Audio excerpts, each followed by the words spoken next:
Alrighty. Welcome, viewers, to the continuation of our second limited series here at Tales of Witternock's Thick as Thieves 2, our D&D 5th edition actual play stream. I am AJ, and I'll be your storyteller this evening, and with me are tonight's players, Conrad, Destin, Jeff, Ollie, and Silver. Finally got them all alphabetically ordered. Before we begin, we'd like to go ahead and thank a few groups: Smiteworks for Fantasy Grounds, our virtual tabletop of choice; Sirenscape for our amazing music, ambiance, and sound; and Discord for our voice and video services, as well as Wizards of the Coast for D&D 5th Edition, the game we play. Tales of Witternock is not directly affiliated with any of these companies other than the use of their products. With that, let us begin tonight's tale with the best thing you can do, a recap. An extravagant brunch ensued for our party, and with their bellies full, the party followed their escort Zilchek beneath the robber's grotto, entering into the sewers beneath Six Bells once again. Guided underneath into stone walkways illuminated with purplish light, the group was guided to a secret room, in which a grisly sight awaited them. A mangled corpse and the stretched body of a pale-skinned individual all but confirmed the fates of the two figures they had liberated just the day before. Zilchek promised to get their party a reward, though he instead set a slobbering mimic to attack. Other objects in the room jumped to life, attacking the group, and unable to confirm any semblance of a reward but a pouch of gold and a silvered rod, Arbor and Krellin liberated the vampire, much to the displeasure of Esher. Trudging through the sewers, Zay caught sight of a robed individual with starlight mist obscuring their face, who spoke psionically to him. It apparated in and out of existence, almost teasing the group as they attempted to make their way back, and asked for them to leave their lengthened and unconscious ex-con behind. The party listened, though Arbor kept his echo below to see what was to be the vampire's fate. As feet trudged up the creaky stairs to a much fresher environment, the entire area quaked beneath them. Arbor's echo watched the scenes, seeing the body snatched up by the robed figure before bricks and stone shook in a minor quake onset by the robed one. Gathering their bearings and heading back up to the robber's grotto, the entire tavern was empty, save for a flicker from the fireplace as Senna, Escher's beau from the night before, appeared in the room. So, everybody is heading back up. Right now we have Arbor and Krellin still in kind of like that back storage room, as Zay very much put forward what had Escher done, and both Escher and O'Neill had kind of pushed into the room proper. Yeah, you see Senna, this white-haired individual. She doesn't have this huge harp beside her as she normally does. Instead, she has a smaller kind of lyre. And as you go ahead and look over her, you notice that she's had a slight change of appearance. There seem to be these kind of almost snaked tendrils of like inky blackness on one side of her dress. It doesn't seem like they're actively moving, but they seem to have slight wisps coming off of them, almost like you would attribute of something like a shadow. What would you all like to do? Go back in time and do some things differently. Uh-huh. Yeah, that would be it. You have a wish spell prepared? I left it in my other pants. Oh, okay. I mean, I don't know. Is there a map, by the way, that I'm DM? seeing? Yes, let me go ahead was and about to ask. show that. Whoop. Didn't reshare it, I just didn't know which one. Oh, all good, all good.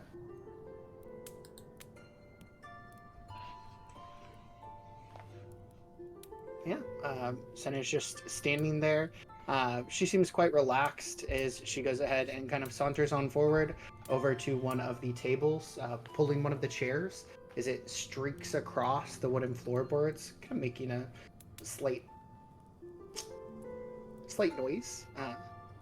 And she gestures with an arm for you all to join her at the table.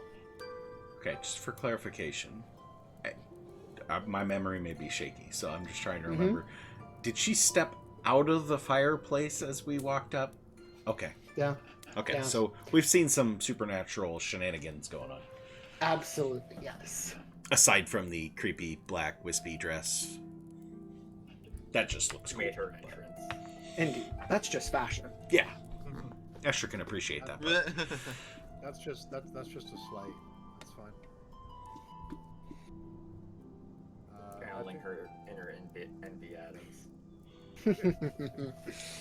Is Metric playing in the background as this happens? It is. It is. We couldn't get the rights to play their music, Ah. though. I apologize. That's a shame. I'll like essentially like grab like from like under the bar. I'll grab like Esher's like forearm, and I'll just sort of like with like a neat like a quite a tight grip as I lean, and I'm just like, what exactly did you do to this woman, Esher? His arm would be like physically shaking a little bit. And as he pulls it away from you as you make this comment, he would grab the side of the bar to just kind of like steady himself quick. All right, it's that's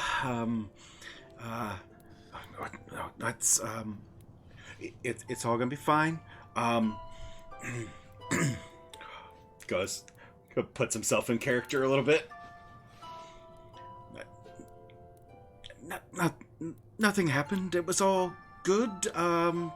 It should be fine.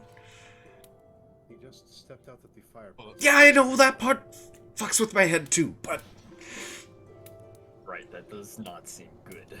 No. she didn't do she wants anything to like talk about that. Okay, the longer we stay I here talking, don't- the weirder this gets. I'm gonna wave over to her. I don't think I got your name, but if we're gonna bring drinks, what do you want? You know, I think they got wine, beer. You know, I can probably find something. Actually, speaking to that, Onera was about to grab underneath the bar to see if he could find some mugs, Okay. Okay. and turn towards the tankards that are like right next to him and see if they'll like pour out. They do. Yeah. He'll They fill have a simple as many time. mugs as he can like carry then. Okay. Go ahead and roll me a dexterity check. Okay.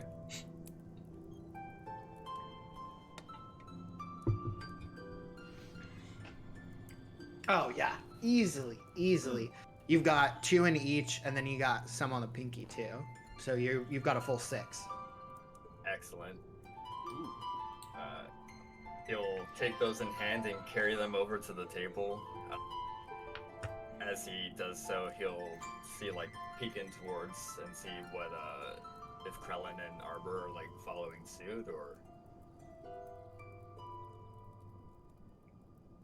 Krellin? Merlin would be stepping forward, trying to turn to Arbor and saying, probably keep with the group.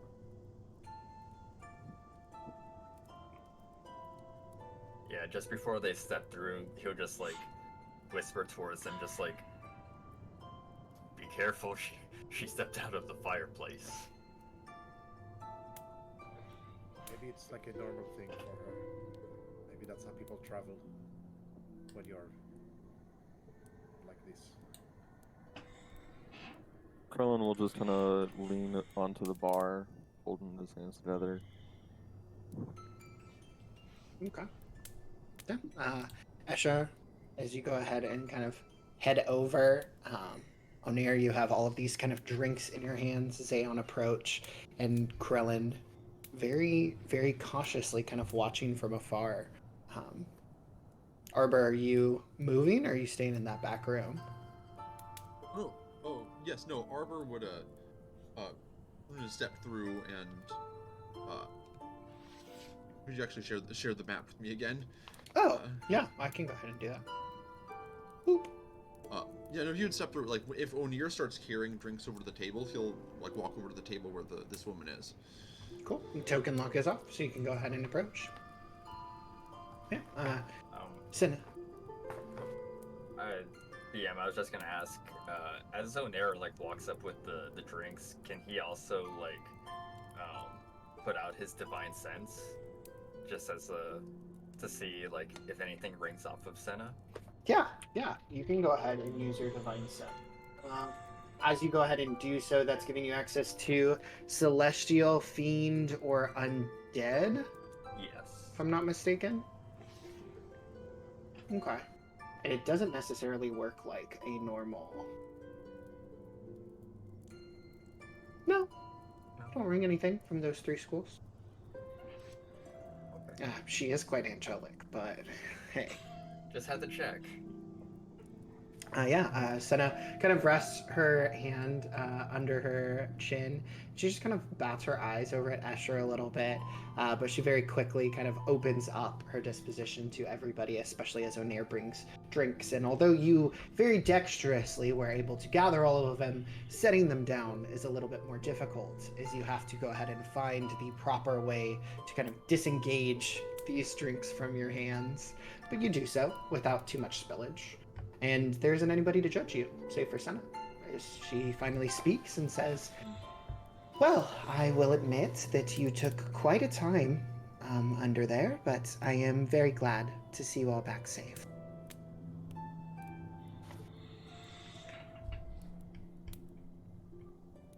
I'm sure you have many questions Well, if you want to put those forward.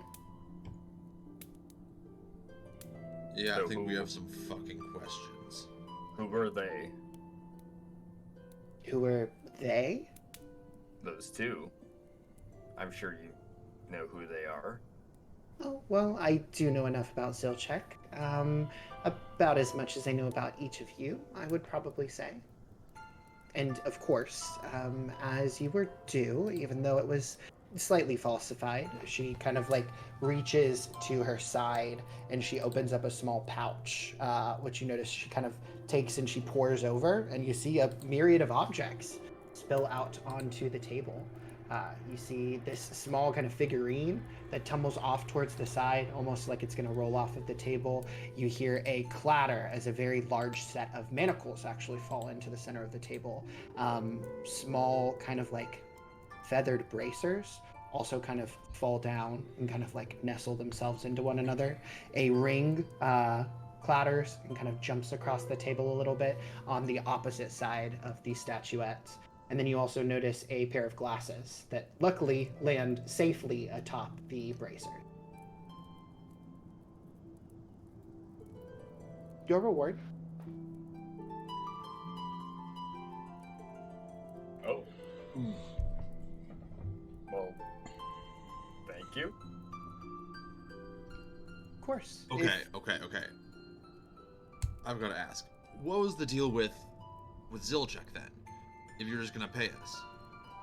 Well, unfortunately, the entire business that you conducted was, as I said, slightly falsified, and it seems like Zilchek was trying to string you along. So you eliminated him, and honestly, the Shadow Blades are mildly impressed. So, although these can't necessarily be the ancient relics of power that were promised to you, they are magical in some sense, and I think you are each deserving of them. Speaking of Zilchek, he'll turn to say, you still have that gold, right? Yeah, I've still got the gold he left. Well, out with it. Cool. I'll We're reach in. above ground, aren't we? I'll reach into my pocket and I'll pull out my own pouch of gold. Just got, I believe, about 75 gold left in it. And I'll put it on the table and just like, it's just here. Maybe more than 60, eh? Yeah, it's counting in the dark, so... Can I near insight check him?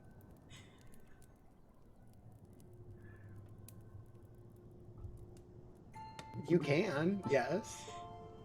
Technically, I'm not lying about how much money's in it. Absolutely, but if you're suspicious. I mean, does it look like the same pouch? Did you get a good eye on the pouch? It's No, dark. I don't think so, actually. You can make your Actually, insight though. Yeah, no. Actually, I don't think I should. I don't think that's fair. You are allowed to Actually, have. I will roll deception against you. No. I think I'm using too much dust and knowledge. I think he's saying he wants I to roll apologize. deception. He's saying try me. But yeah, IRL. Senna will go ahead and kind of move the objects a little bit. You all catch gaze over kind of all 5 of them, and she kind of neatly sets them out.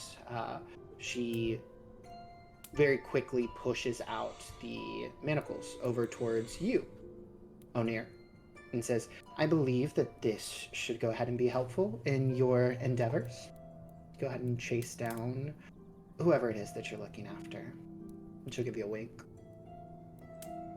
Onair will give a one solid nod and put his hands over them to sort of feel the weight of them for a second.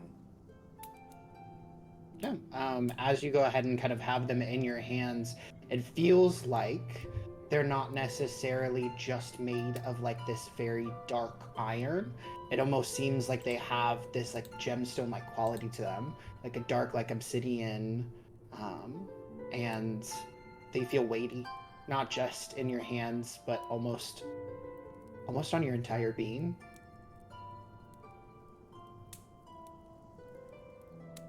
She says, I have no qualms of addressing what each of you desired as the true Shadow Blades, not whatever falsities Zilchek was parading around. We do know quite a bit about each of you, though I don't know that you've necessarily opened up to one another in that sense. I mean, at least not in the way that you opened up to me. And she looks over at Esher. I think you Wait. can see Zayd's head. When you say that, you see Zayd's head just go.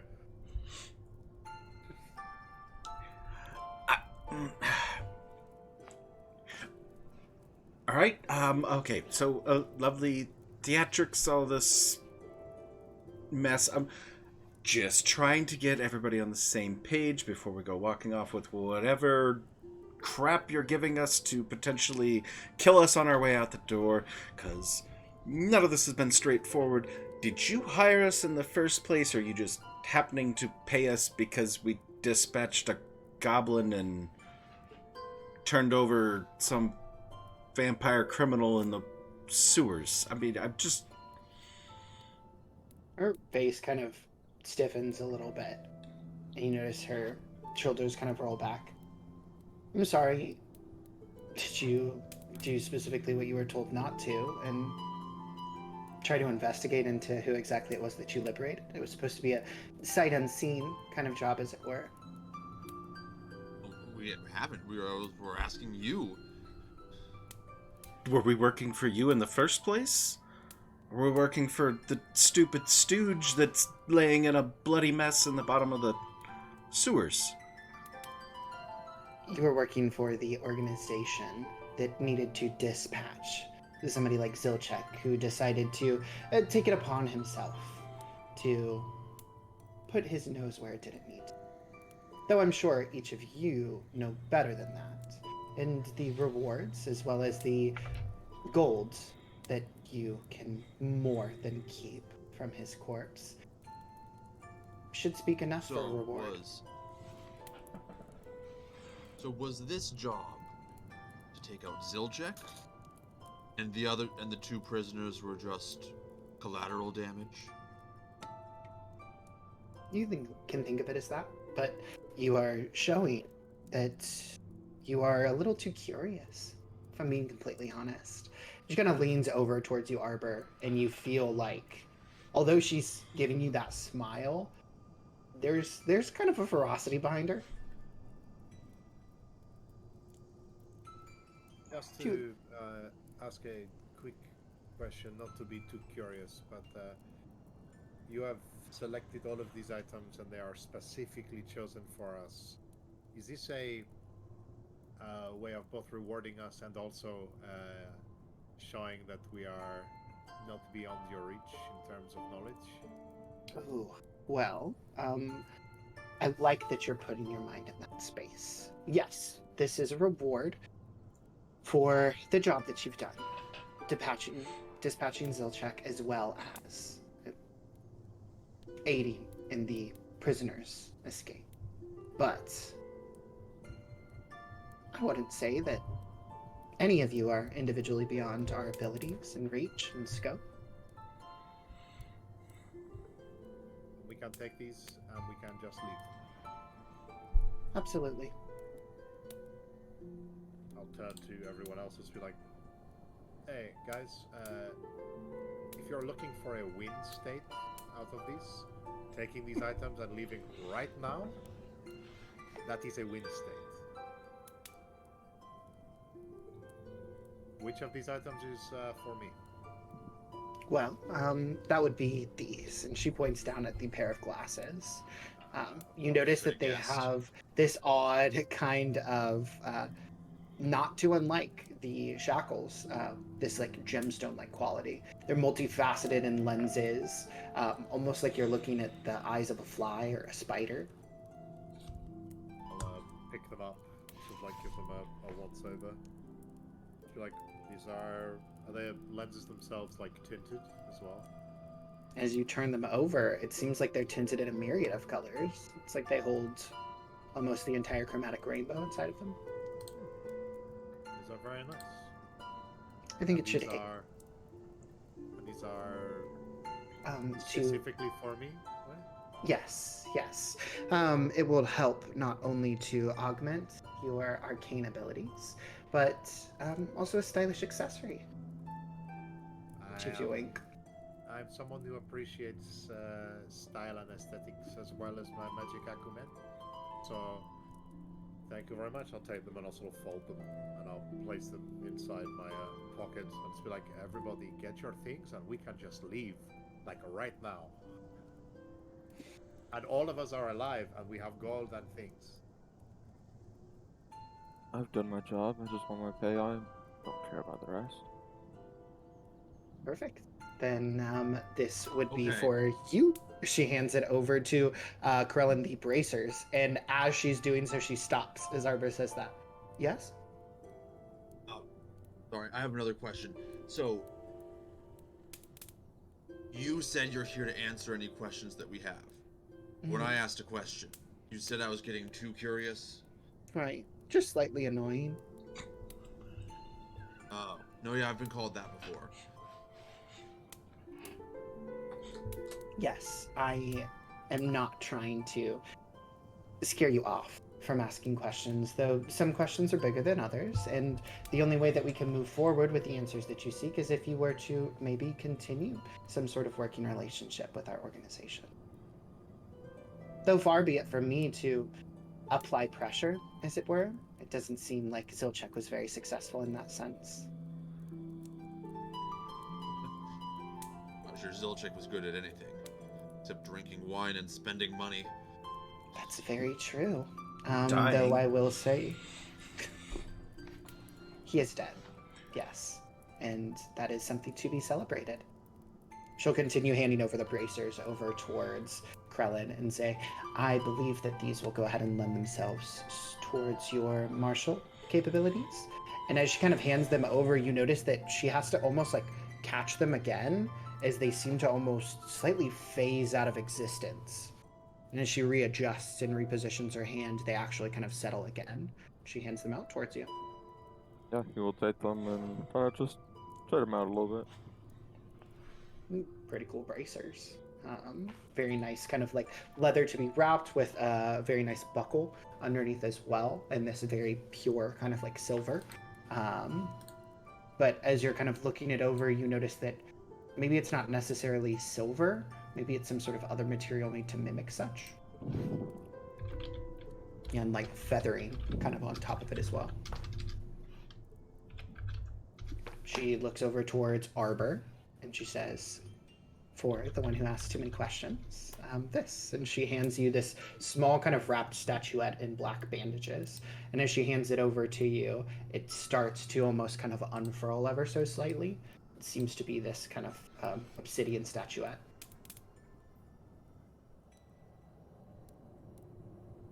Right? I'll bite. I think out of anyone here, your spine capabilities are quite unique. So, should you want to ally yourself with the Shadow Blades any further, just know that the door's open.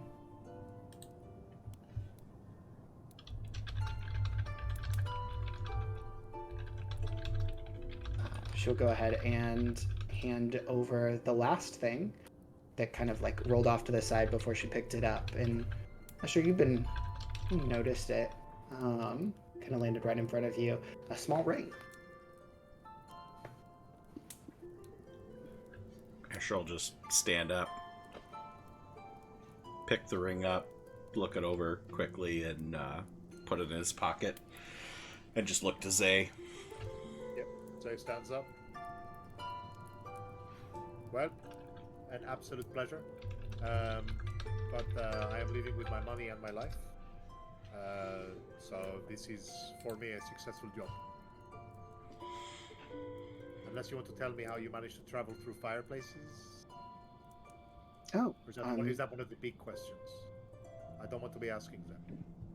No, I believe I could go ahead and show you how, though you wouldn't necessarily be able to yourself. Maybe another day. Ooh, a date. I love it. He'll, like, stand up and pushes his chair back and sort of take a step back. It's like, well, What time of the day is it? It is Mid-morning? later. Morning. Yeah. You had your brunch, so you're talking probably around 10, 11. Okay. Let me see if I can. Ooh. Well, it was a pleasure working with all of you. May see each other again. I believe we will. Arbor goes to stand up, and he pauses. All right. One more question. I'm on a roll. Of course. Your questions are going to get you killed. I see him try. Was the other person in the sewers affiliated with the Shadow Blades? I'm sorry, the other person in the sewers?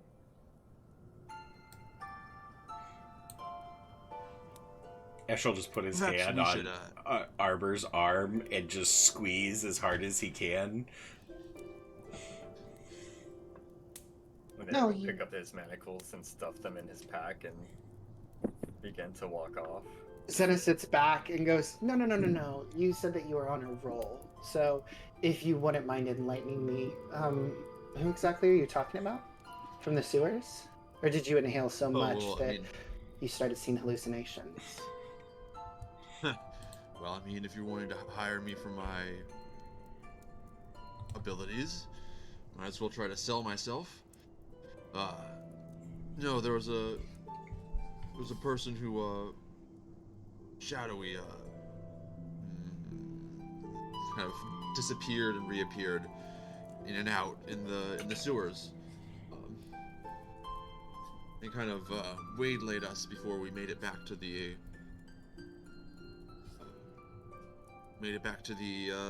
surface.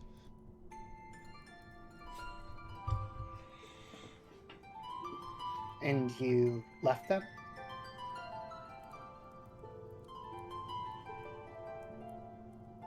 Yeah, well, we weren't really sure what was going on, and I think our goal was mostly just escape, so we just left. But when we climbed up the ladder, we felt a big, kind of shake. Like the floor was shaking, and then you showed up. I see.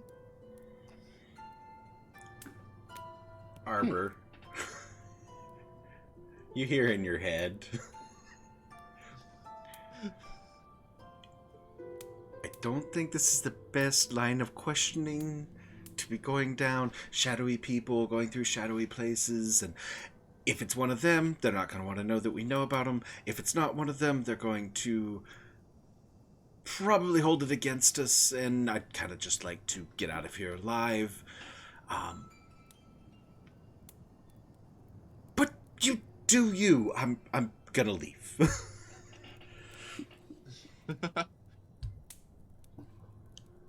As you say this, Arbor,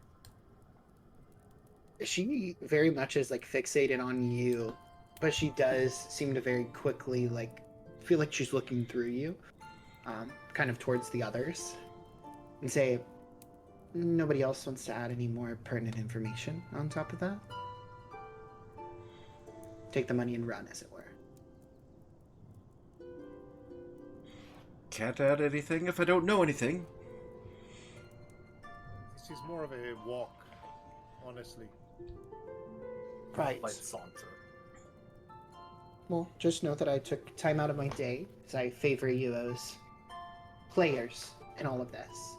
So, Shadow Blades weren't very fond of giving any sort of reward, but you have a fire in each of you that I think is quite appealing and worth further investigation. And she, once again, Esher, even with you slightly turned, you feel it.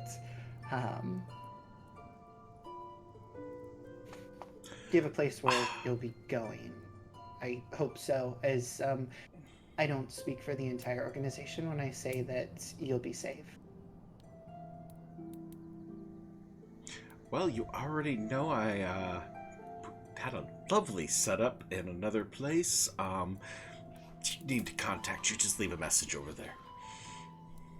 Right, it would be a shame if you heard about the horrible blaze that overtook the furry madman.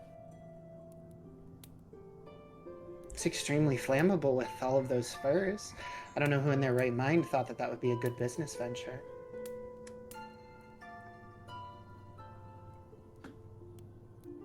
I want to make a joke about a hot night and everything, but I just really feel like it's not going to land with you, so we're just going to let that one go. Arson sounds great. Yeah, I'm sure you'll find us. Unfortunately. I hope I don't. I really favor each of you. And with that, she kind of stands up and she walks past this bearskin rug, kind of puts her hand over on the mantle of the fireplace. Arbor, we'll be in touch. And with that, I look forward to it.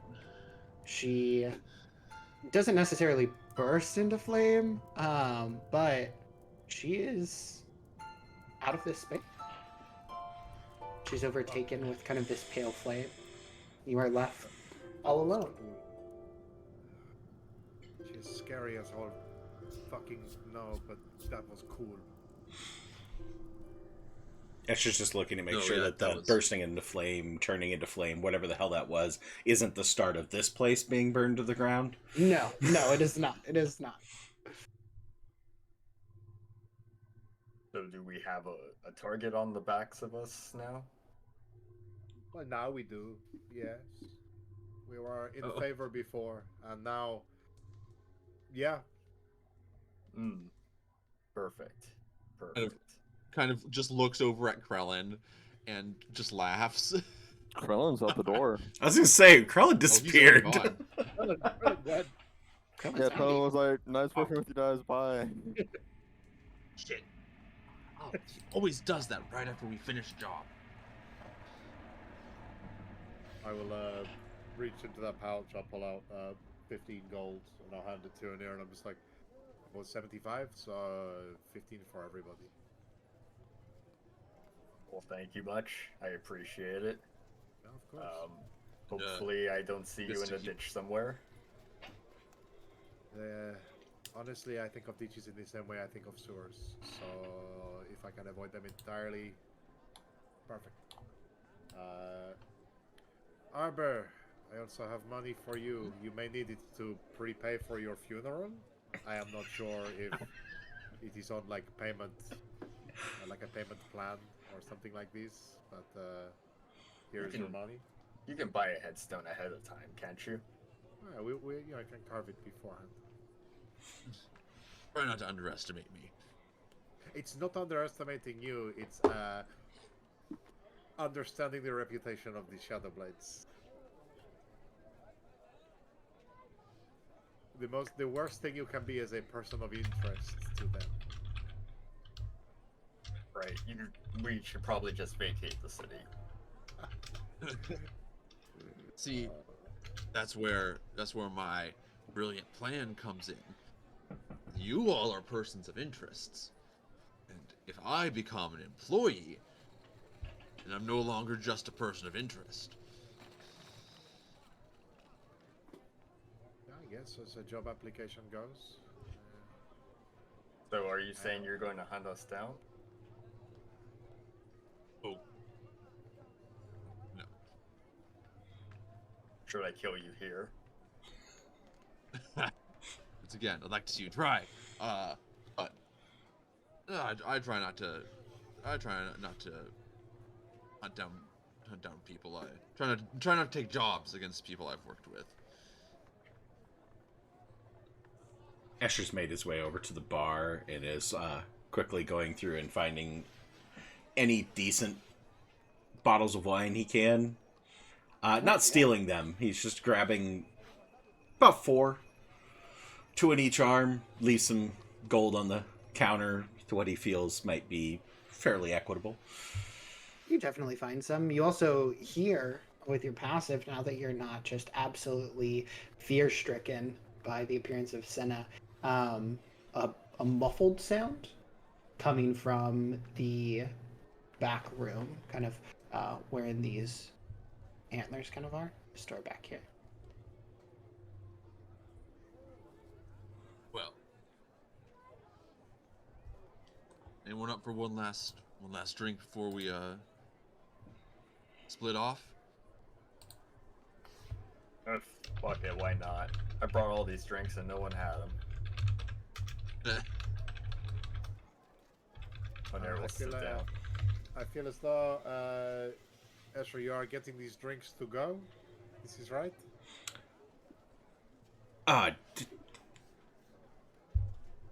Yeah. No, I'm not staying here. Nope.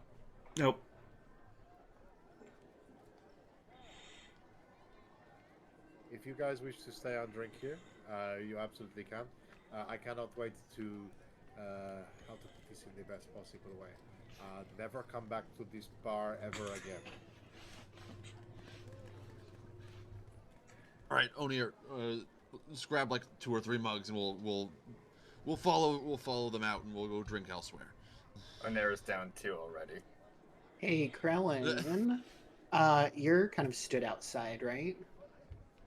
You waiting for everybody else? Yep. Perfect. Okay. As you do, you kind of like look over. You kind of wrestle with your bracers a little bit, put those on, and you actually make eye contact with 2 individuals. Kind of at like 2 o'clock and 10 o'clock to yourself. You see them kind of standing there. There's that eerie moment where a family walks by and you don't see them anymore. But you look a little tiny bit closer and you feel like you see them. And you look down at these bracers, and the effect that these individuals have upon themselves is not too unlike the magics that seem to be imbued in these bracers that you've just done. But you see both of them start to walk and approach. Maybe towards you, maybe just towards the front door.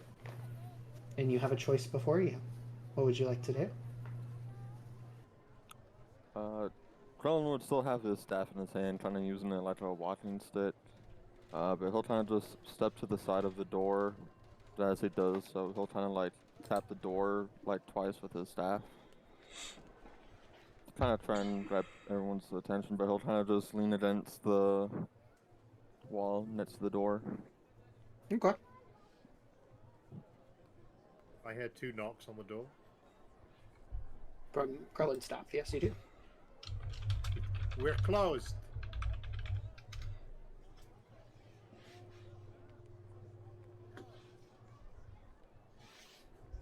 Onir, you're dispersing the drinks between everybody, giving a mug of ale over towards Arbor. Yeah. Arbor said he's gonna grab a mug, and like, yeah, we're gonna go drink elsewhere. Yeah, let me grab a mug of beer. We can take it for the road. Road beer. Yeah, road beer. Yeah. Road bear. Yeah, Onera's down 2 already, as I said, and he's grabbing a 3rd for the road. You see these individuals continue their approach towards you, Krellin, and single-minded focus to their gate as They approach. They're but 20 feet away from you at this point. Do they look armed? They do. They look exorbitantly armed. As these figures seem to be clad in like this odd armor. It has very geometrical and kind of angular shapes to it. And as you look at them, they walk towards you, almost like guardian statues that you'd see. Maybe not too unlike the one that you caught gaze of in the jailhouse yesterday evening. You see this and this. And I'll go ahead and make them visible. These large figures don't necessarily seem like traditional humanoids. It's kind of odd whether they sit there with these kind of low-hanging pauldrons and these swords that seem to drag on the ground behind them. So I'm gonna keep my focus on Teeny Weeny as he's approaching. There I'll we kind of go. just lock Yes. eyes with him. I've never seen such amazing NPC names pop up, but Teeny Weeny and Wasp Wasted, honestly, snatched. Iconic. Yeah, I was gonna say when you said that they were oddly like figured. I mean, teeny weeny and wasp wasted is kind of Yeah, perfect. They it kind are. of works. They are. It works. Yeah. They almost seem to be like, at first you would think stone, but then you realize that there's a metallic surface to them. That almost seems like some pyramidal shape that kind of makes up the top half of their torso, and another set beneath it, almost like that of a sharp hourglass that makes up their waist. It's odd, and nobody else seems to be paying attention to these individuals either. Oh, well, that's going out front with Krellin and his teeny weeny friends. Escher's gonna sit the bottles of wine down. There's some muffled voice movement, something.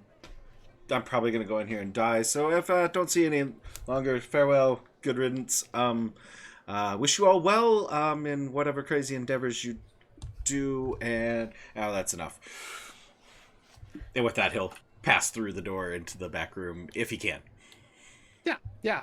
You go ahead and open up the door, and you see before you a kitchen space. Sat right up against this large kind of table is the bartender who you had met, tied up head to toe, throwing his head back towards this table to make kind of like rattling noises. That's what you see. Okay. He'll proceed to attempt to untie him or unbind him, however he's bound.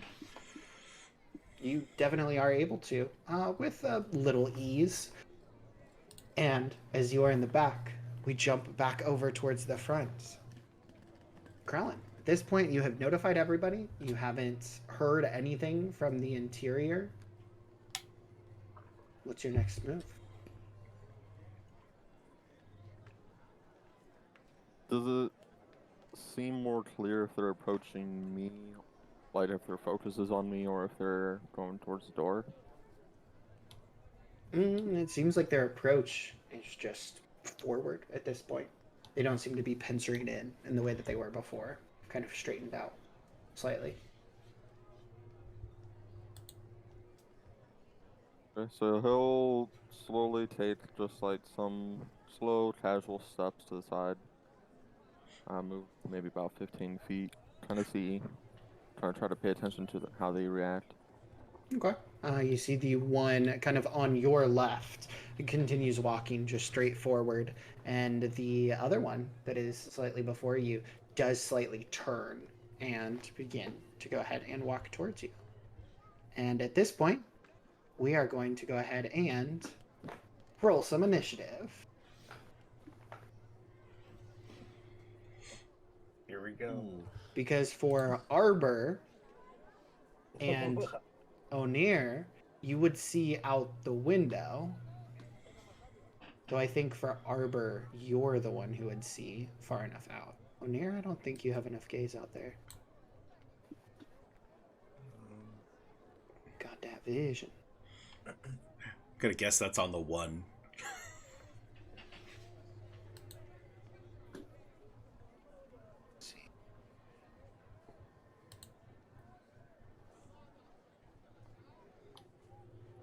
think I barely see them. I'm trying to like click on Onair's vision, and I still see teeny weeny. It's teeny weeny. It's teeny weeny, I'm telling you. Yeah, just barely. Not too teeny weeny. Yeah, you'd probably catch the glimpse of the weird armor as it passes. Okay. And as you do, we are going to go towards the top of the order. Krellin, as you're the only one who really has vision on this one, it goes ahead and walks forward. And you notice as it approaches towards this table, it immediately phases through the bottom of it. And then as it makes its approach towards the wall, it very much phases through the door and wall as well. As Arbor and Onair, now you can see this figure. Zay, you are immediately caught by this. I'm looking at, Over towards Esher. kitchen. Yeah. But in the building. That is going to be its turn, though. That'll be over to Krellin. Alright, so it's pretty clear who's coming for me now, right? Yep, I'd say so. Kron's about so wanted to take a nap. And he's just gonna kind of swing around a little bit with his staff and take a couple steps forward and make an attack against him. All right. Whoa. That was. Hey, Sirenscape's working tonight. There we go. Yeah. Yeah. That was a weird first attack. Oh, yeah. You try to punch into this thing, and it does not seem It's teeny very weeny. affected. It's quite teeny weeny. You have to adjust to kind of the bodily shape of this thing. But one missed swing. Yeah, What'd you so like with to his do? first swing of the staff, he probably would have swung to the side. So he'll kind of twist it around and go down with the downward swing. Oh, that one hits. Alright, cool. Yep. And then I think the damage was working properly this time. Yeah, just give him a good old whap. Okay. 2H0. Okay. I see what's happening. Yeah. Yeah, you hit into teeny weeny. And then I'll use my bonus action to make an unarmed strike against him. Much better roll to hit. Yeah. You roll ahead into this thing. Yeah, so he'll come down with the staff, and then just kind of let go one hand and come with his left across. You hit into this thing as hard as you can, and you see your quarterstaff swipe through the entire body of this thing.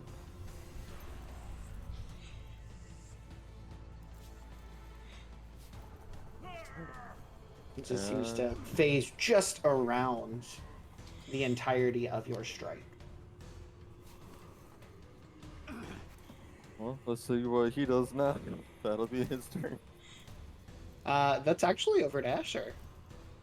So, Esher, you have Ward back here, the Kenner bartender. You go ahead and kind of get him out of his bonds. He is thanking you very much. He's talking extremely fast. Just thank you so much. I appreciate it. I can't believe that I got it. Thank you so much for the help. And just like clambering to get up. And he'll put his hand out to a bonus action, give him the help action, using my mastermind ability to help him up. Okay. And just slip him a gold. We paid for the drinks. It's on the counter. Sorry about all this. If you got any problems with it, take it up with some dark and mysterious assassin types somewhere else in town. Not our problem. Other exits out of this place, other than the sewers and the front door and I'm not good on windows. No, there's a back door, and he kind of points you over towards this area here.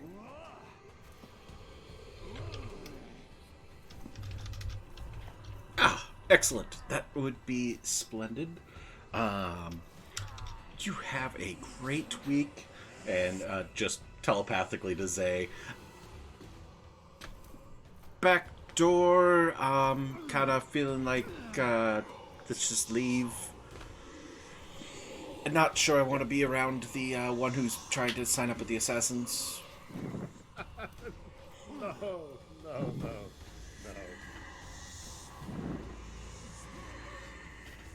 Right. And he will move over to this door and wait for Zay. Cool. Oblivious to everything going on out front. Then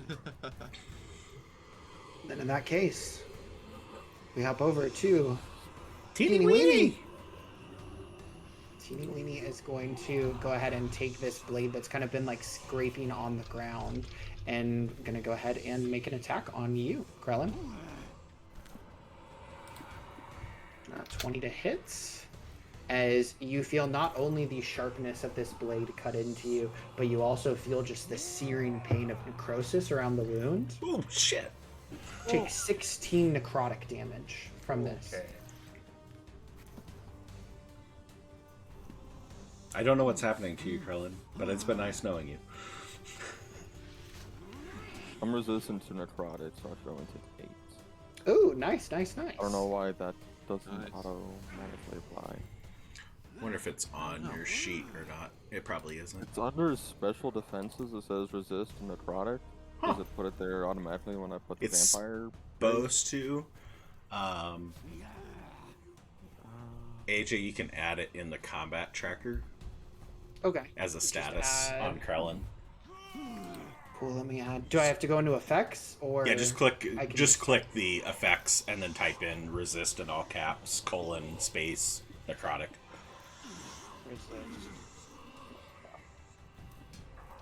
What is this?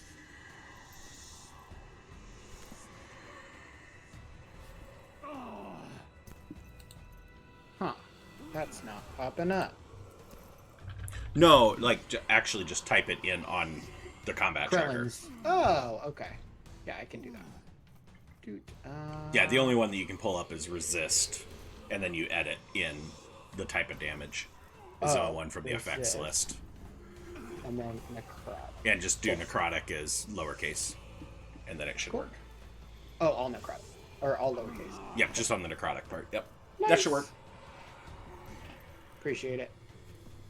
So, okay. Well, good news is, you already edited your HP for it. Not yet. I can change it right Okay. Because he is going to go ahead and make his second swing on you. now. Of course he will. Hey, but now we get to see if it works, right? Yeah, Yeah. we had to test it. He only has one attack. We must. That was the test attack. That is going to hit. And then, Good. moment of truth. Hey, Hey, partially resisted. Cool. Love when the mechanics all work. So you only take 9 from that. But yeah, this thing slashes into you twice with its heavy sword. You're kind of standing there. You look around and, like, people just aren't really paying attention as you're struck by this sword. And we go ahead and move on. Pop over to Arbor. Looking out the window. Is anyone else concerned that this thing is taking no damage? Yeah. How does Arbor react when he sees it gets swiped through twice and nothing happens? Yeah.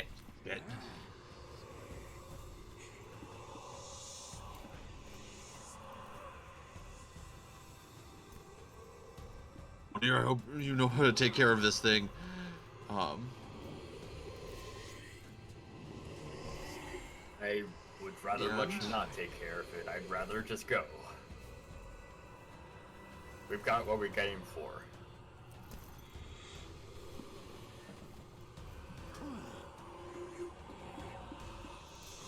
You think it's just gonna let us leave? No, we will have to run.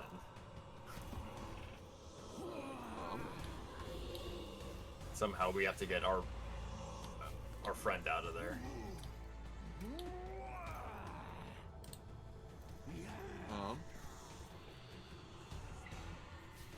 Okay, yeah,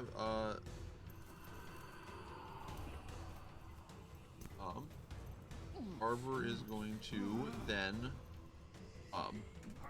kind of, once again, looks a little bit different, like spiraling off of him into the shadows. An echo will appear. How far away can I put it? As much as you want to, being level 10.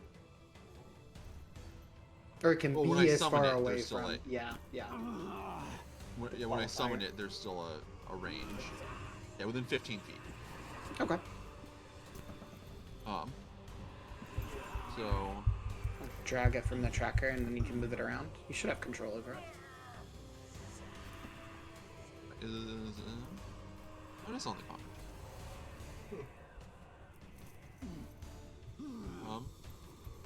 I'm not. Don't think I can. Oh, there it goes.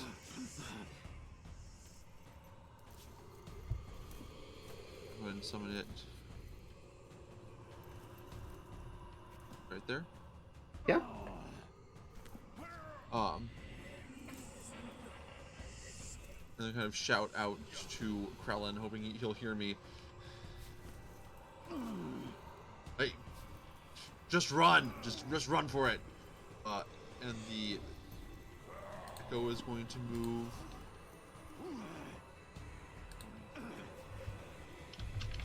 30 feet. And then Arbor is going to turn around and look at the other direction. Okay. Is it the upper left-hand corner is where the stairs are for the second floor? Yes. Yeah, upper left-hand corner.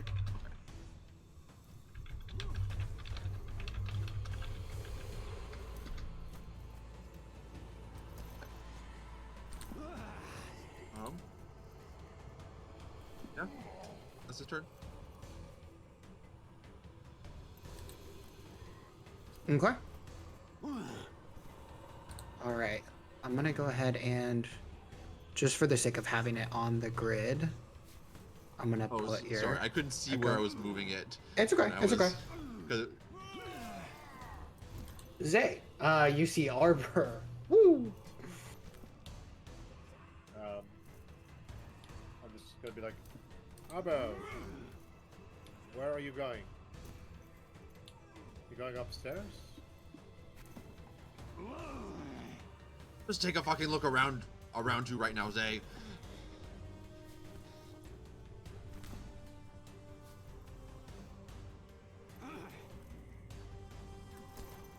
We could have fucking left 10 minutes ago!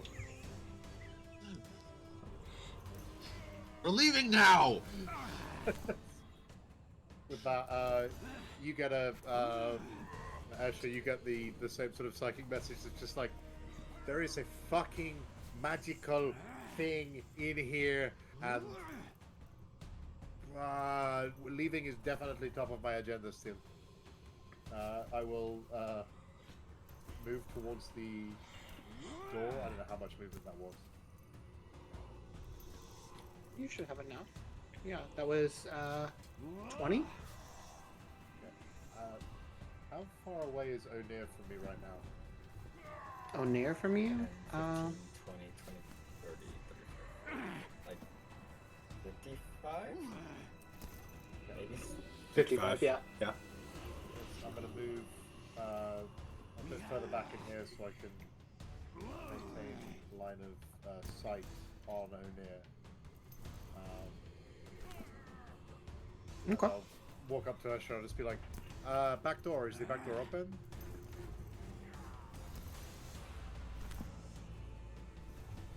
He Might not have pointed it to me, I guess. I'll try when it's my turn. I'll turn around and look at O'Neill and I'll just be like, fine. And he'll essentially like stretch out his hand so it's like he can like see O'Neill in between him, and he'll just sort of when the arcane sigils sort of expand, and he'll just sort of spin it, so it starts spinning faster and faster and faster. I'd like to cast Vortex Warp on O'Neill. Nice. Ooh. Okay. Hey, O'Neill, are you a willing creature? No. Perfect. You have a DC 16 con. 16 con save? Okay.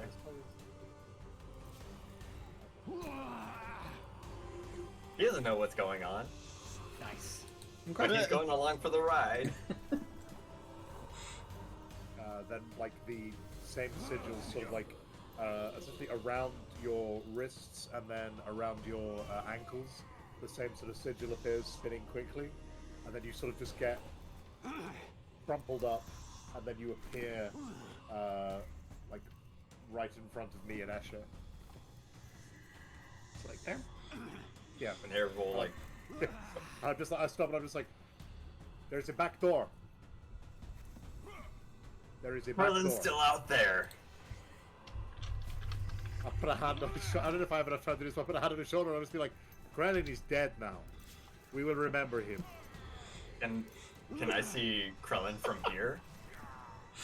I think From here, ooh, you're gonna have. Can you see him on the map? Like, it's like going between shared vision, even when I try and click on myself. But like it for a second, it'll. I think it does.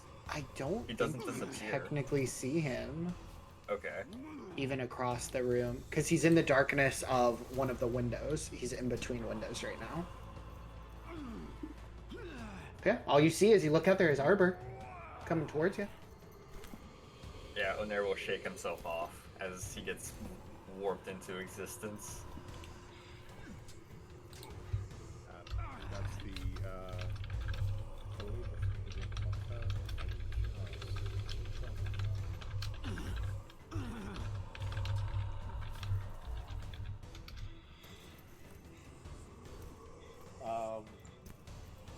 but I will yell out to Arbor. I'll just be like, "Don't worry, I believe in you!" And you can have Bardic Inspiration. Oh well. Thank you. And that's the end of my turn. That should be an All right. effect you can drag onto him. Oh, is it? Sweet. Oh. It is Onair's turn. Okay. Even through that conversation, Onair is going to see if he can make his way back into the main room until he sees Krellin through the window. Wild. Yeah. Yeah. Yeah. Uh-huh. How far would I have to go? Now, I think if you're there, you should technically be able to see the edge of Krellin. Okay, Yeah. as soon as I can get a bead on him, we're basically playing like checkers, I guess, or some sort of like weird hop game. Onair will grab the sigil around his neck, and he is going to bring himself in towards Datus and cast Knight's Move on Krellin. Okay. All right. Whew. What does that do? Wait. Oh wait, no, I have to get closer, I think. Uh-huh. I I think do have to the get range closer. is... Okay, so I was 5'10". Next move is 30 15? feet? Yeah. Yeah, so.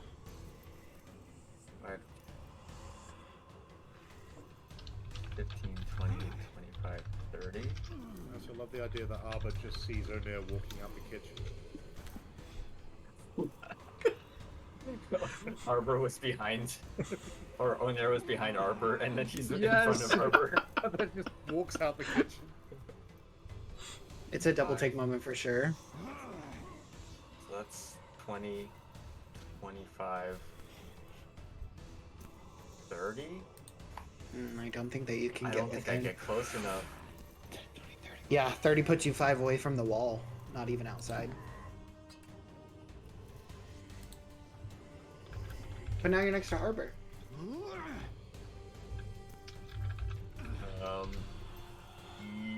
Yeah, I am next to Arbor.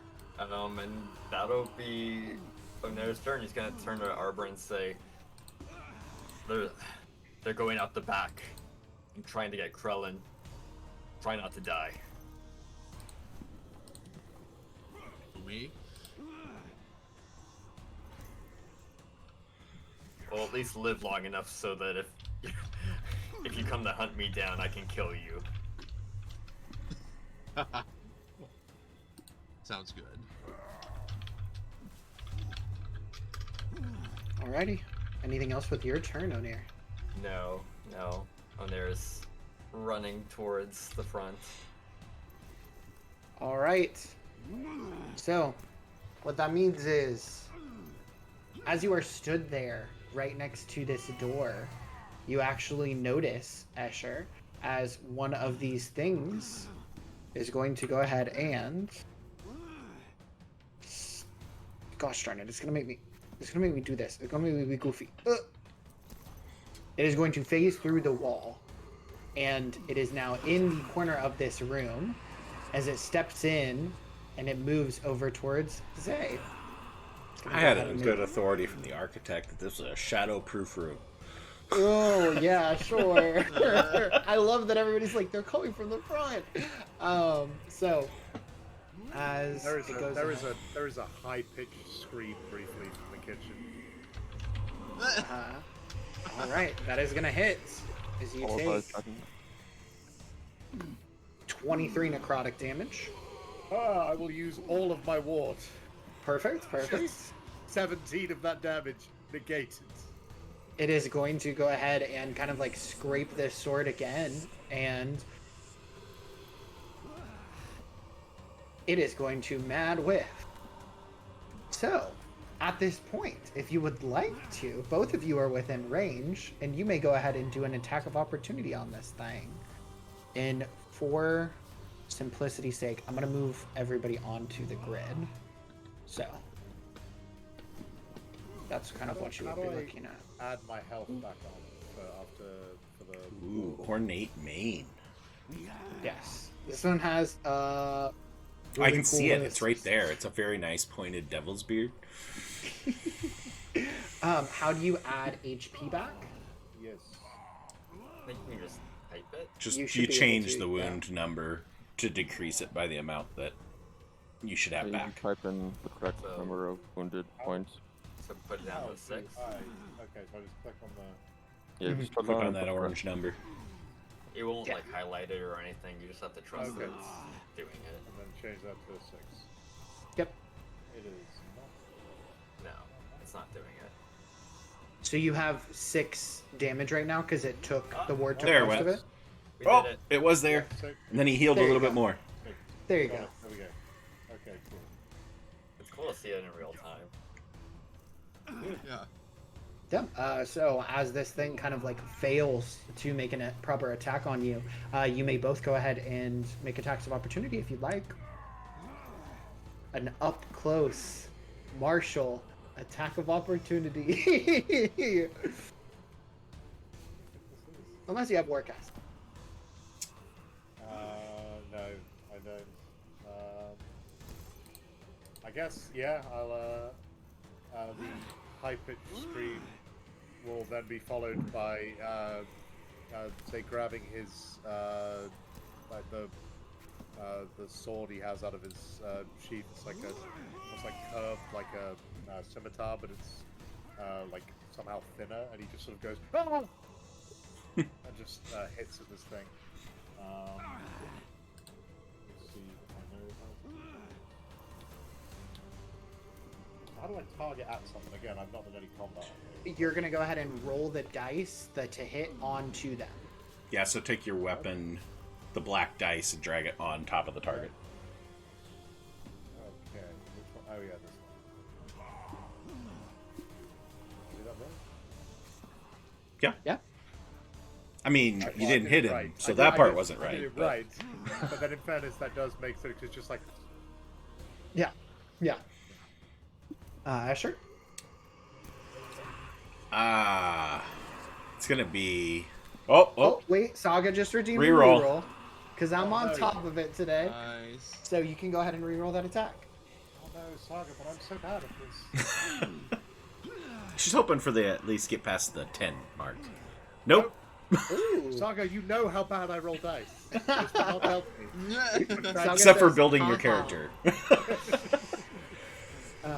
Yeah, well, you try to strike into this thing, very clearly just like glints off of its armor cover. Reroll. But you can go ahead and try again. I try again? Yes. Just throwing bad money after bad money. Okay, yeah. A There you 24 go. does hit. I don't know how to react to this. I have a bad feeling it's gonna deal 0 damage. Yeah. Yeah. Yep. All those rerolls to do just 0 damage. So it's okay. Saga was proving a point of making you roll well. And he wanted to have the doing confidence that damage. he hit. Yes. Had So to. you do very much strike into this thing. For a moment you think you don't, but you realize that strike just isn't having any effect on this thing. This hard, like, carapace, like, armor that covers the entirety of it. But you now know. And over to Esher. Okay. I'm going to, because I do have Warcaster, I am going to cast Mind Sliver on this Okay. thing, so I Okay. don't get the disadvantage of ranged in melee. Nice, nice. So we'll drag an intel save on him. It goes ahead and rolls that save, Ooh. and it fails. Thank God it doesn't have it. It's not a smart thing. Alright, so that is 2d6 psychic, assuming it can take psychic damage? Nope! As you go ahead and strike into it, this brief kind of glimpse of any sort of thoughts on the inside, it doesn't seem like there's any there. This thing seems to have this like singular purpose, not too unlike some sort of construct. Well, we put the minus 1d4 on it, so we accomplished something. That you did. That you did. But yeah, that is its turn.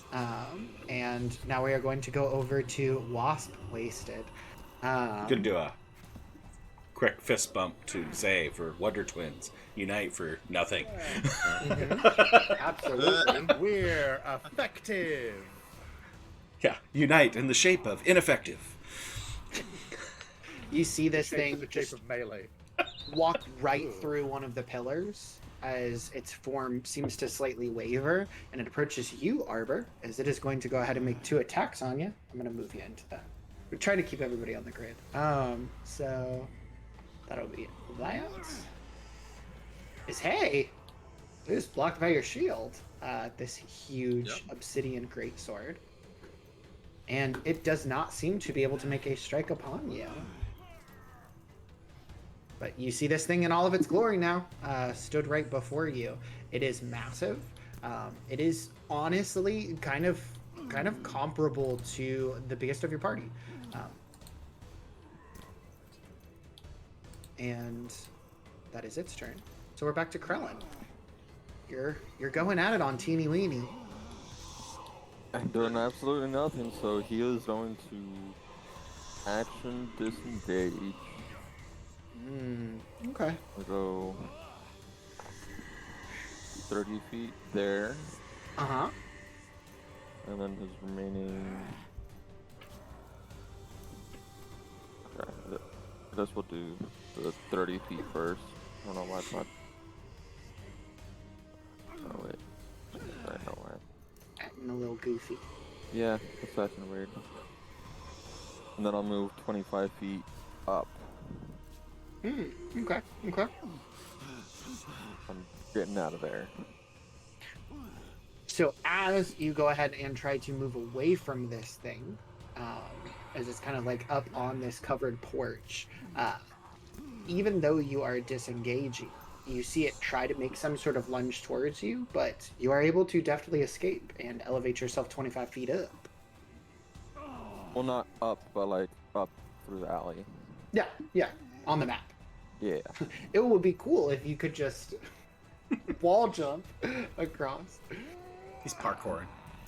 Right, yeah. Yeah. Yeah, so I'd be right about there. So you do see on that brief glimpse of the interior another one of these things on Arbor and O'Neill. But you might have a single amount of focus, so I don't know if you're necessarily looking. Yeah, I'd probably look real quick through the window, see if I catch a glimpse of anything. All right. Oh. Yeah. That'll be it. It's your turn. Cool. Then it's over to Esher. This big hulking golem in front of you. All right. So is the door sitting open, or are they closing each time people go out, in and out? Basically, Of the can I see building? Arbor and O'Neill, or is it just me and Zay? You can see Arbor and O'Neill. Okay. Kind of double swinging doors, but Alright. there's a crack in between them. It's fine. It's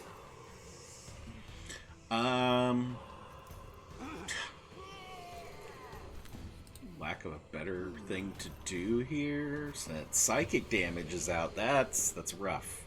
It's rough. I guess Eldritch Blast at disadvantage. dang. Yeah. well, you can no, you point know what? I blank got Eldritch cunning action. Blast. I will cunning action disengage. Nice. Yes. Nice. You notice as you kind of like move across, Ward is looking over at Zay and kind of like looks over towards you and just like, what's going on? As you run past.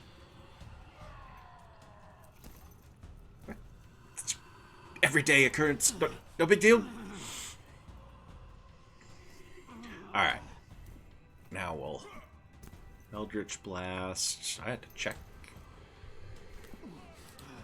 Ooh. You strike into this thing. Okay. First one hits for 1d10. Hopefully force damage does something. Yay! Something. Yes. All You right. strike into this thing and you see it slightly kind of like rattle. Contact, and it seems like an apparent effect. Alright, second beam then. Not good. No.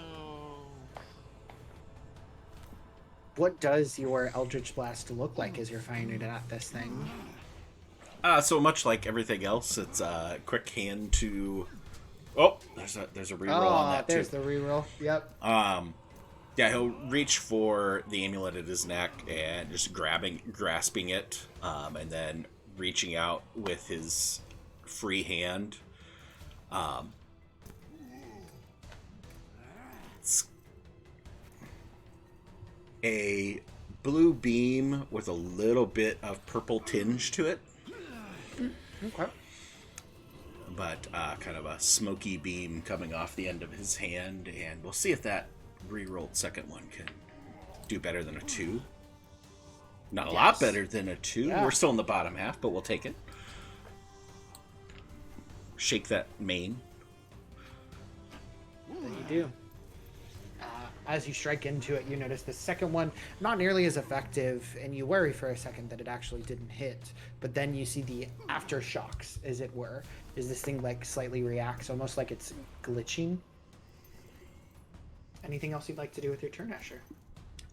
Just a quick comment to Zay in his mind. You're the brains. They're supposed to flicker things like that arcana crap.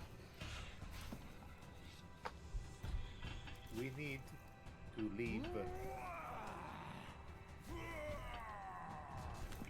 That is it. That is my plan. My plan is to get out of here. Fair.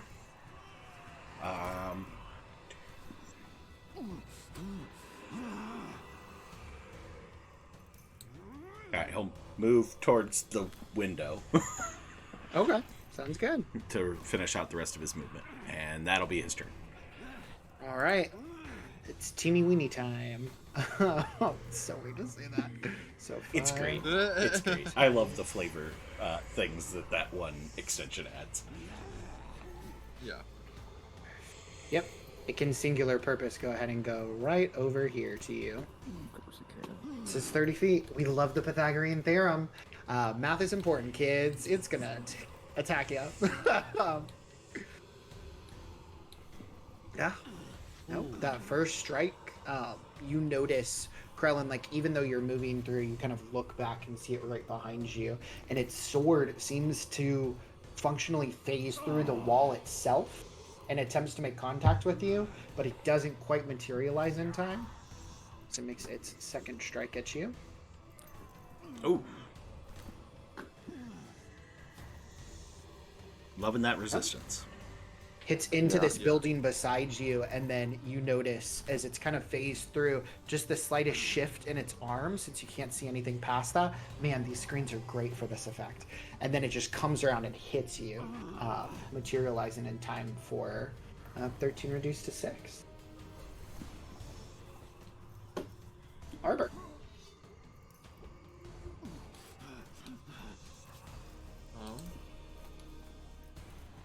Man.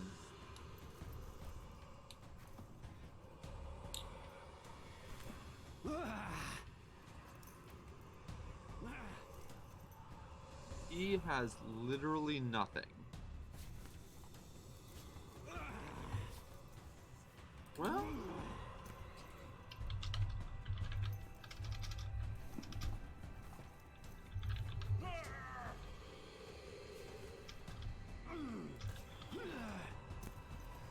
Arbor has observed that when striking against these things, it just passes through them.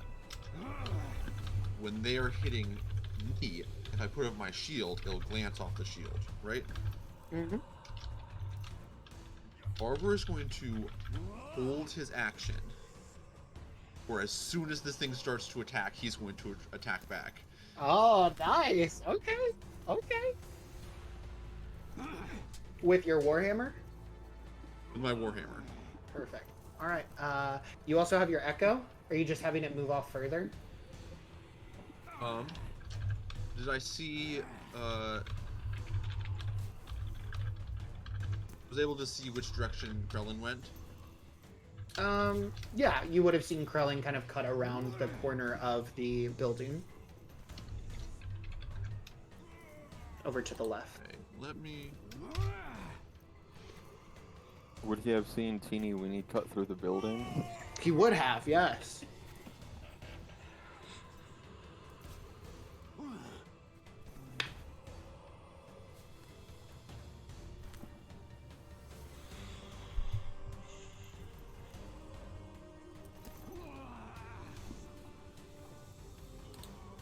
Yeah,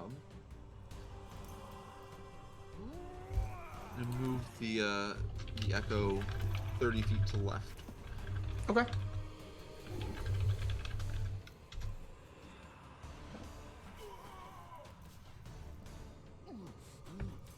And I'm going to go Sure. ahead and turn on token lock, because I realize how helpful that is for movement, because up until Yeah. now we've only been counting squares. Yeah. Yeah. Alrighty. Then that will be over to Zay. The window that Esher's heading towards. Mhm. Like solid, wooden. What's the? Wooden framing, really nice, kind of like quadrant panes on the window. I will look at the bartender and I'll just be like, maybe send him into the Shadow Blades, I guess. And I would like to cast Firebolt on the window to try Okay. and break it. Yeah. Or at least like turn the frame so like it's easier to escape through. Yeah, as you say this, Ward just says, "Are you having a conniption?" Going under, and you shoot off this firebolt across. So he just looks at you with just total disappointment on his face. But you fire off this firebolt. You don't have to. You're still gonna have to technically roll to hit and damage, but We'll see what happens. Wood has a pretty low AC. Oh, yeah, no, kill the NPC. Then you can ask if you're the real bad guys. Never claimed to be good. You don't know, Ward could be the I don't know why- BBG. I don't know why it rolled twice. Or why It's okay. It's ILM. gonna... It's because you're still in combat range. Okay. So 15. 15 hits, yeah. Score in the center, and then you can roll damage. Ooh, baby. Cool. Way with to your- hit the opposite ends of the spectrum there. Yeah, with your masterful control of magic, you're actually able to kind of fire as you see this pot that's still kind of like cooking something, and you kind of pick up some of the heat from there and empower your strike, and it bursts straight through the window. You have I'll turn to Esher and just be like, whatever works, right? And then the thing in front of me, apart from its ornate name, what else do I notice about? How would you describe it? Yeah, it's this odd, almost like alien shape to you. It seems very, very old. Everything is very sharp about it, and everything seems to be based in like tri-shapes. So you see the head itself kind of like splits off towards the top. It almost has this effect of like a fin over towards the back, made of a dark metal. And as it kind of comes down, it's just a very large, like multiple pieces of this thing somehow bound to one another. The arms float, and you notice that the joints almost seem like there's nothing there, kind of like connecting. In that case, I will like turn and look at them and just be like, I don't know what you are, but I don't want to stick around and find out more about you. Goodbye. And I'll wave at him and then Misty step out the window. Okay, cool. So the window that you are misty stepping out of is the one next to the fireplace, correct? Okay. Yes. Yeah. You are So, able to go ahead and do so. And let's see. I get here. Yes, and it's gonna stop you at the door, so I'm gonna Yeah. go ahead and hand move you. Boop. Doop. Who's there? Yep. And yes, that will. That's my turn.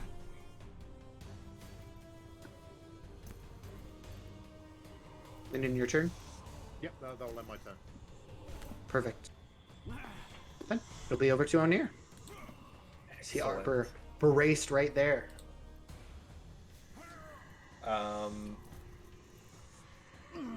Yeah. Onair is going to not know that Arbor is waiting for a strike. So he is going to once again hold his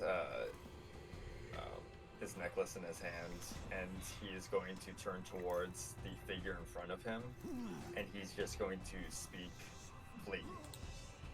And he's going to cast command on it. And see how it responds. All right.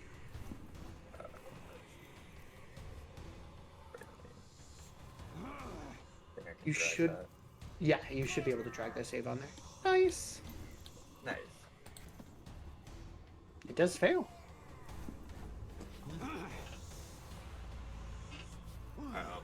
Do I see that it like takes a hold of it? Yeah, you feel like you're reaching out to something. It's very difficult to find a place for it to take hold, as normally you'd feel individuals who lead with certain parts of themselves, right? If a very intelligent individual, you feel the magic kind of seep into their mind. Those who are extremely emotional kind of like seeping into their soul. And in this one, it feels like everything's just kind of moving around without much shape, but it feels like it's taking hold. Okay. Confident that is going to follow his commands. Onair's going to turn to Arbor and say, I've told it to go. Hopefully it listens. Let's get out of here. And he's going to turn and see if he can make his way back towards the kitchen where he knew that everyone else was making their way out through. Okay. What the hell? You're not even gonna try your holy magic on the thing? I did. Now let's see if it worked. Now, just to be clear, you're telling this thing to go? To flee. To flee. Okay. Okay. So Then, yeah. it doesn't make an attack as I run away. Okay. No, it does not. So 5, another 5, 10, 15, 20, 25. Nice. I think I'm on. You make it. And that'll be my turn. Hopefully Arbor follows suit. Hopefully.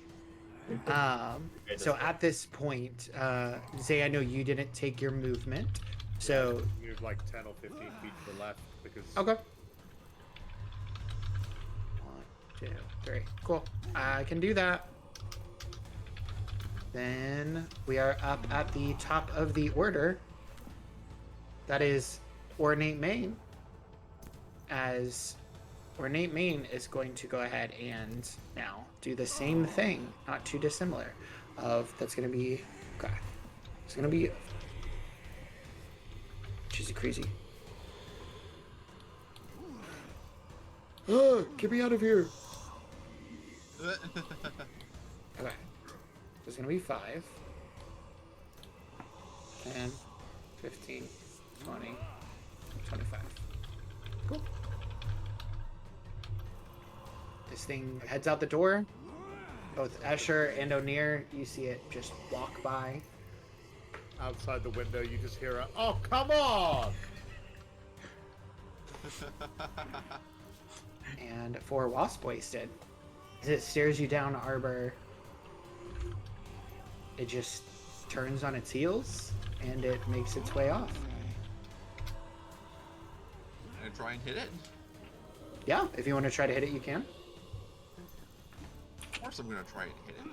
Arbor is the king of not letting things die. Not letting things go.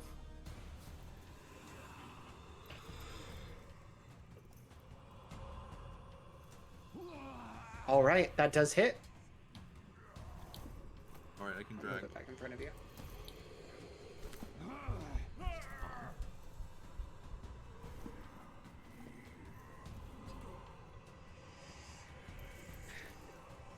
You notice that as you strike into it, I don't know why it's not coding that way. You do notice that as you strike into it, your hammer is one of the few things that actually makes pure contact with this and hits, making a resounding sound through the hall. And it is actually going to go ahead and take the 2 damage proper. Because there's one thing it's weak to, and that's that. Cool. Then in that case, Adamantine weapons? might be. I don't know. So 10, 20, 30. It's still gonna make its move away though. And that's its turn. Krellin, got this guy right on you, freaking following you. Well, I will action disengage again. And I will go 55 feet up this way. Oh, sheesh. Yeah, you can do it. And then I'll see that other one coming from right there, and I will use a key point to Step of the Wind. And Run off the map. Yeah. I'll run 55 feet this way. And as I'm passing, I'm gonna turn to Zay real quick and be like, pleasure working with you. Oh, you're alive and you're gone.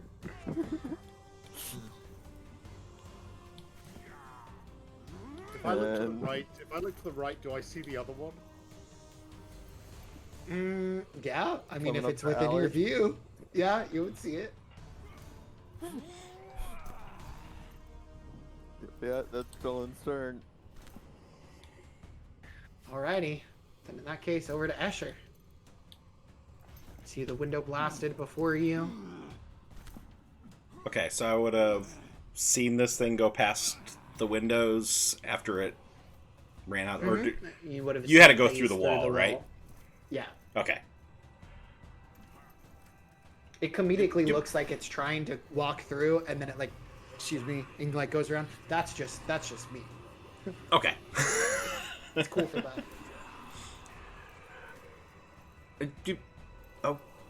Okay out there. Run. Oh fuck. So I have a burning window in front of me, or a blown up window in front of me. Blown up. We'll say there's control enough. How passable does it look? You might cut a little bit of your jacket. It's a high price to pay. Okay. You'll move up to the window to see what I can see.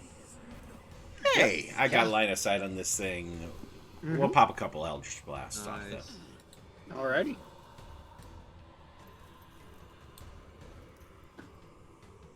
Oh, that was a journey. Not a good journey. Oh, dang. Sephora. All right. There, thank you, Sephora. Kitchen hasn't been cleaned recently.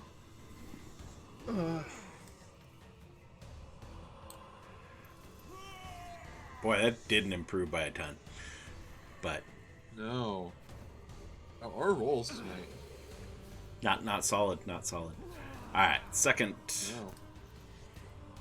You catch yourself trying to move your arm around in the interior of the window. 1, 5, and 4. Wow. You just don't want to cut up the sleeve of your jacket, but you can re-roll. It's fun listening to the underscore pronunciation every time they say it. Oh my god! I think I need to trade out a different dice set. Just give me a second. You've been really good, Saga, in following up with all of the re-rolls. So. Alright.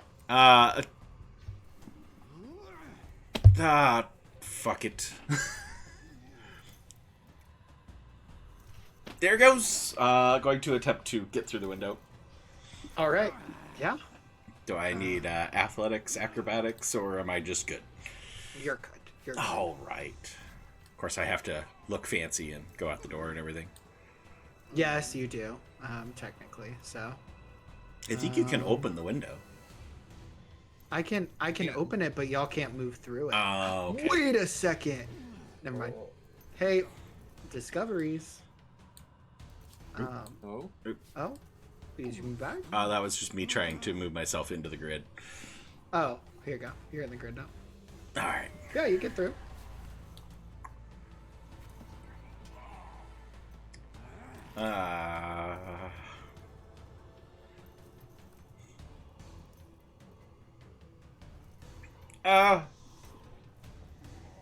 Nice bearded fucking thing. Hey! Try and draws attention and then run. The last 15 feet I got. Okay. Yeah, you run. As you try to pull this thing's attention, it doesn't seem to really react too much. But with that, we'll go ahead and move over to Teensy Weensy. The monster, the myth, the legend. 20, 30. Go. Yeah. That's its turn. As we move over to Arbor. You see one of these things outside, like just through the window. But you also see one over near the front. They seem to have turned away from you after you made contact. And O'Near in the kitchen.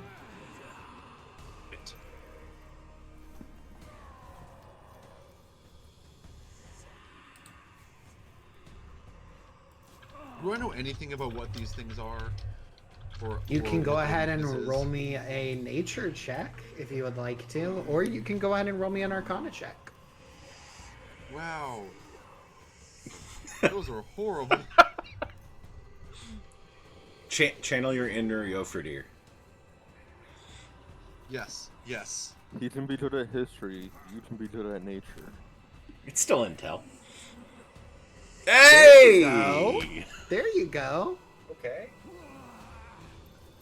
Yeah. These things seem very single-minded in purpose, from what you've noticed. And a simple command was easy to be followed thanks to O'Near. You have a feeling that these things are like almost like programs, like in a very similar way to asking your echo to do something or a wizard asking their familiar. This seems like an extension of something else.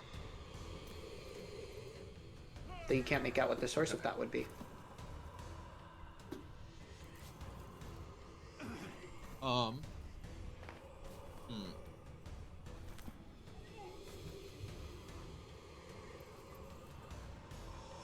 I'll give you this with an 18 as well. You feel like any sort of arcane interference that is quite strong might be able to keep these things at bay.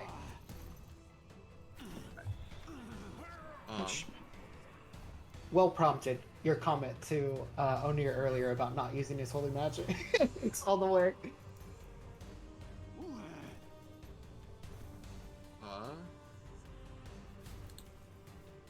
I think he's going to just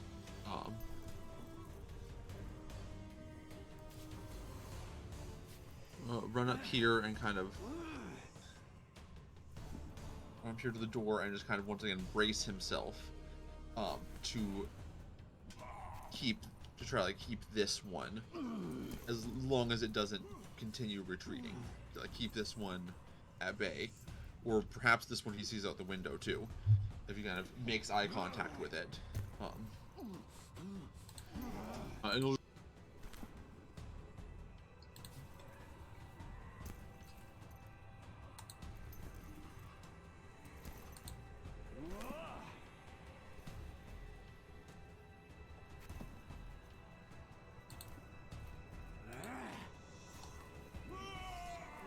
What is the connection?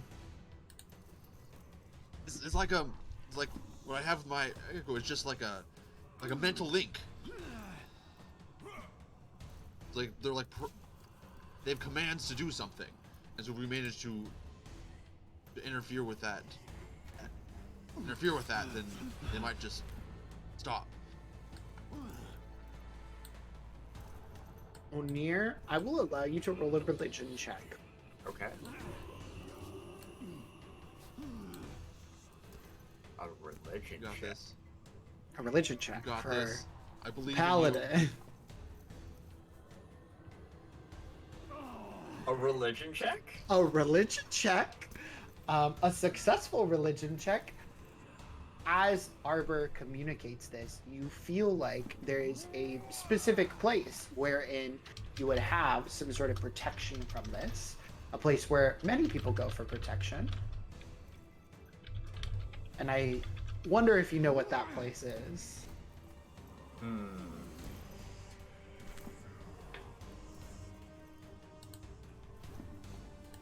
The Brute District's just one district over. Datus's prayers could protect you.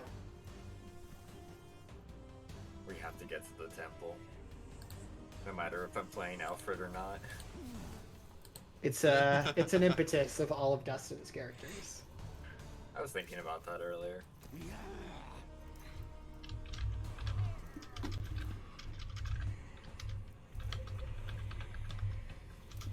But with that, Arbor, do you want to do anything else with your turn? No, he's holding his action. Okay, just steadfast, kind of guarding. Yeah, just hold his action as if any of these things come come close to him, he's gonna whack them. Okay. Your Echo, you're still having move off?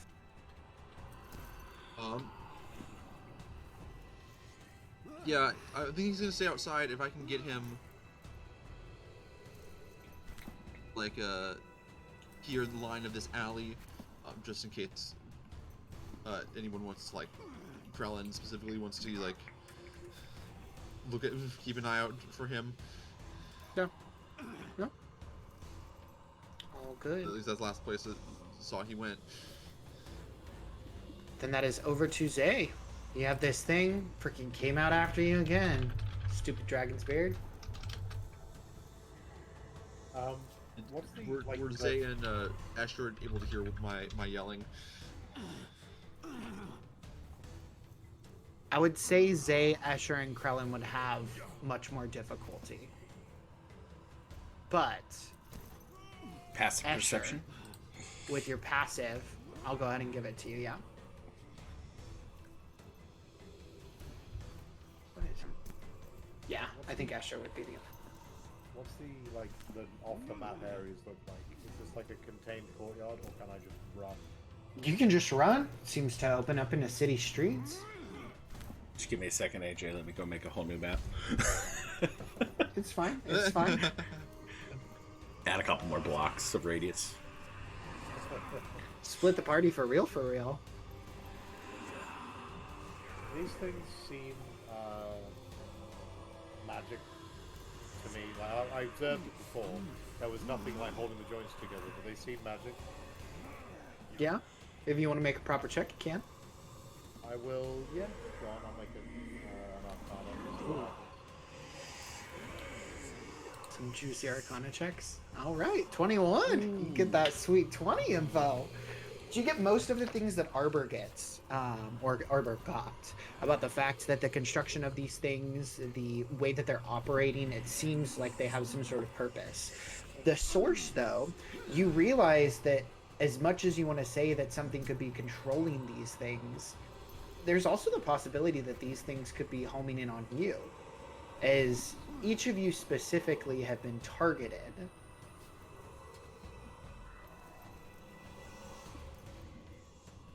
Would it be too much of a leap to then, if it looks like I'm being targeted, to see if the item that I've got, the glasses I have in my pockets, would have something in them which would suggest that? What are you going to do with those? I can dispel magic on them. Okay. But would that get rid of the underlying enchantment, or can I use it targeted to something like this? You don't know much about what this object does. You could try to dispel it and hope that whatever enchantment, if connected to this object, is the thing, but you don't know what effect that would have. Even with 21. But this being is inherently magical. Mm-hmm.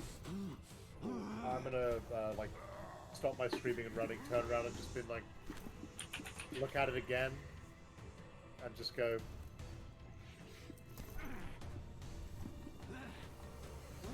Fuck it, it's worth a try. I will walk up to this thing, spanning out essentially grabbing one of the sort of glyphs on his arm, so it's in the palm of his hand, and just walk up and place it on its chest, and I will use Dispel Magic. Ooh. The thing itself. I will also. Let's see. What's really a good move for this? I will upcast it to 4th level. The 4th level. Okay. Now you are still going to have to roll for it. But if you're upcasting it to 4th level,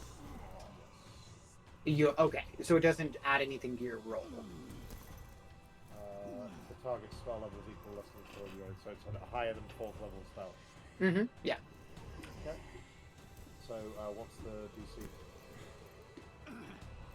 I can go ahead and send it over to you. Okay.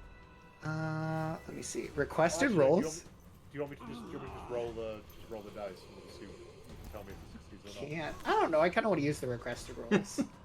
I don't know what that is, but okay. Okay. So this is your. Oh, now the thing is, I don't know if this is going to include. Actually, yeah, just roll, because I'm worried that it won't include your spellcasting modifier. So it's my spell modifier, so 9? Oh no, spell attack plus 5. My modifier. Mm-hmm. Okay. Let's see how this works. I can just press plus 5 at the bottom. Yes. And roll the d20. Yes. I got this. You do. Do I though? I will use the inspiration I got from the end of last session to roll anyway before you tell me, just to make sure. Because I think I might be able to roll. I mean, rolling higher than a 10 isn't something I'm usually good at, but this time. Oh, well, on a There we 24, go! I'll tell you what, with a 24, you see this thing start to kind of like pause in its movement.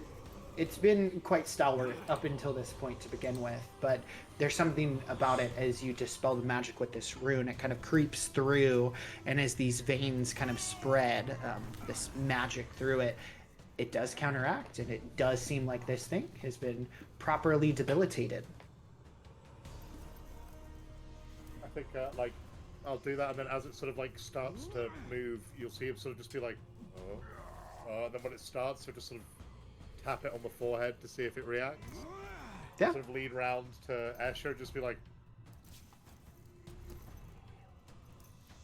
it stopped! And then I will, use my movement to... Well, I moved up to there anyway, didn't I, to cast this on it. So, I will then go... over to here. And don't forget to recharge your arcane ward. I just, in combat, I can't. I need to spam cast mage armor, and I can't do that. No, in you combat. you cast Dispel Magic. Dispel Magic will Oh yeah, that's true. That'll give me concentration. 3. That'll be 4 actually, because I Yeah. have cast. Nice. Arcane ward suddenly like something fizzles. Like a couple of the things like the tattoos sort of like spark up with light, and I'll be like, oh, even better. Yeah. You are able to do so. Anything else you'd like to do? That will end my turn. Okay. Over to O'Neill. Oh boy. So I see Arbor's like he's come up to me, but he's not like coming through this door. Kind of buckling down. Yeah. Get his shield up. He's gonna call out to Arbor and just yell out and say, "Come on, let's at least get together and group back up. This is not working. We have to get out of here." He's going to make his way out through the door as far as he can. Ta-da! The first person to use a proper door. Thank you. I didn't bust it. I didn't like jump through a window. I think we're doing great. Odair is going then to. So correct me if I'm wrong. Ornate Main just is like standing there. Yep. Okay. And did Onair hear say sort of like dispel it or see it? I think you would have been able to see the back of this thing from the window, but you wouldn't have been able to see where Zay kind of like put the rune onto Okay. this creature. He's gonna grab one of the javelins that he picked up from down below and huck it at this thing, and just as he's running by. Perfect. Yeah. You do so, and it falls over prone. Okay, cool, nice. You killed it! Wait, why are we running? These are. Why are we running then? I guess that'll be Onair's turn. Okay. Then with that, Senate's Ornate turn. Main. It's Senna's turn. It's Wasp Wasted's turn. As now it is broken from your spell, it is going to go ahead and start to make its way back.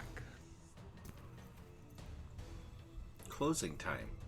You don't have to go home, but you can't stay here. You have to leave. Right.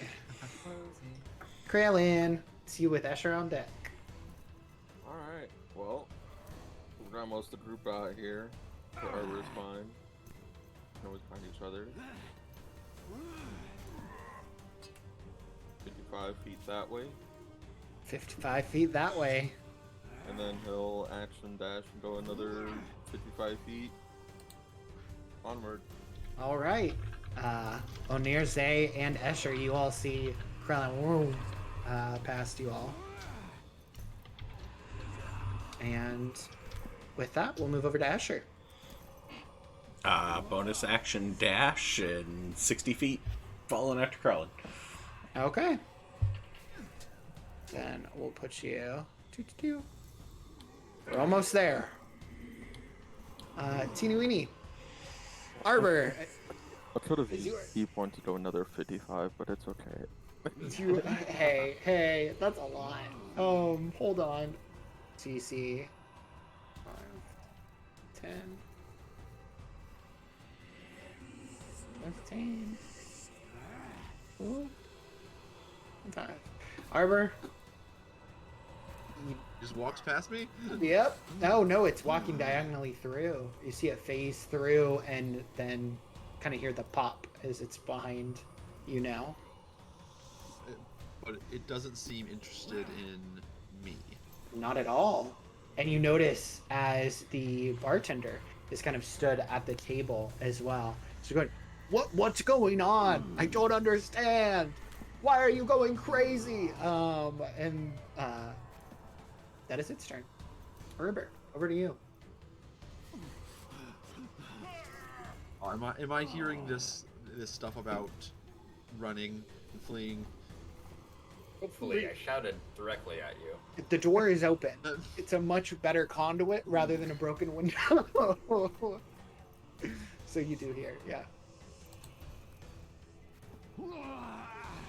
Cool. Use. All right.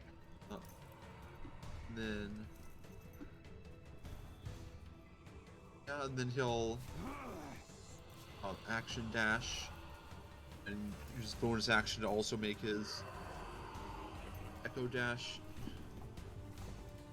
Cool.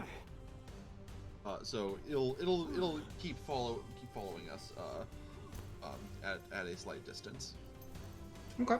as we go. For sake of brevity, is everybody heading off? Or is anybody making any sort of last stand? Dying for no reason whatsoever? Okay. Onir rushes back in. O'Neill rushes in. Horns Yeah. Horizontal. Then for that, we will go ahead and say that everybody is able to kind of make their make their escape. Ooh. Ugh. A mistake. I'm sorry. Consequences of actions. What? But yeah, you all are able to kind of make your way off, and as you run into the day-filled streets of Six Bells, now kind of reaching that midday peak, meander through a little bit of Six Bells, and I'll go ahead and bring us to the map. You know that in the Shadow District, you have quite a myriad of things kind of around you. But you also know that kind of on either side, you have the Wave District, wherein you had went to the docks prior and dropped off at that arm warehouse. And then you also know on the other side, the much more naturalistic Root District.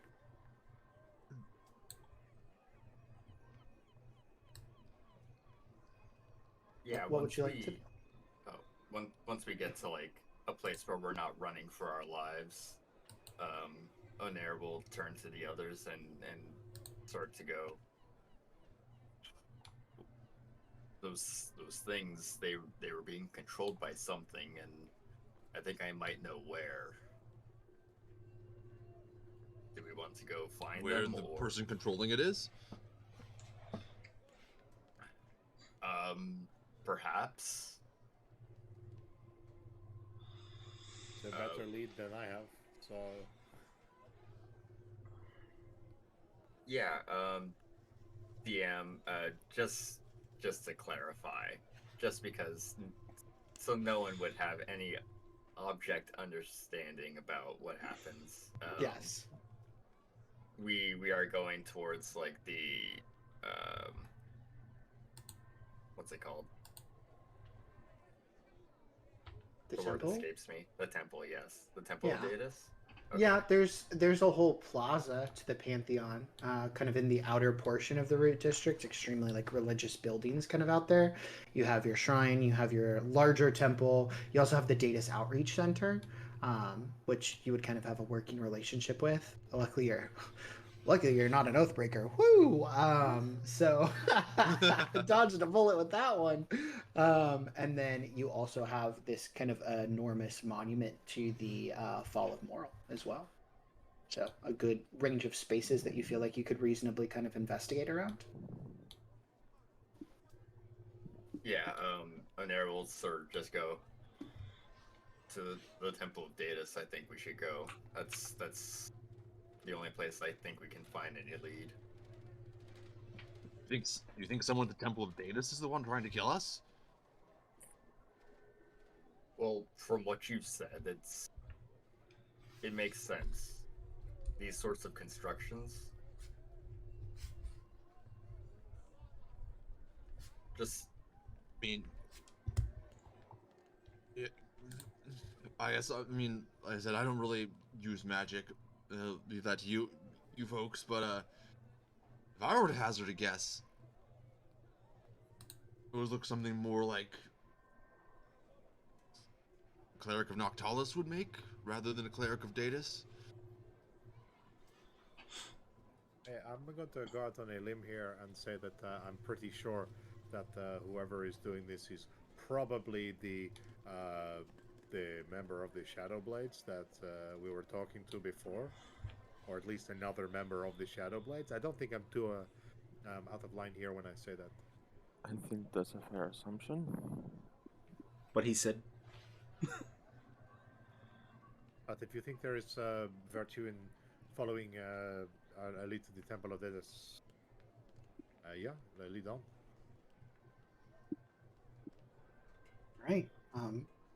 You make your way with O'Neill kind of leading, and you notice every once in a while that movement of these large creatures kind of making their way through, never quite accosting you, but possibly moving on the outskirts of things. And continue to make your way. Nobody else seems to pay you much mind. You do occasionally get a call out. Um, Young boy comes up to you and says, excuse me, are you the Lord Chamberlain's men?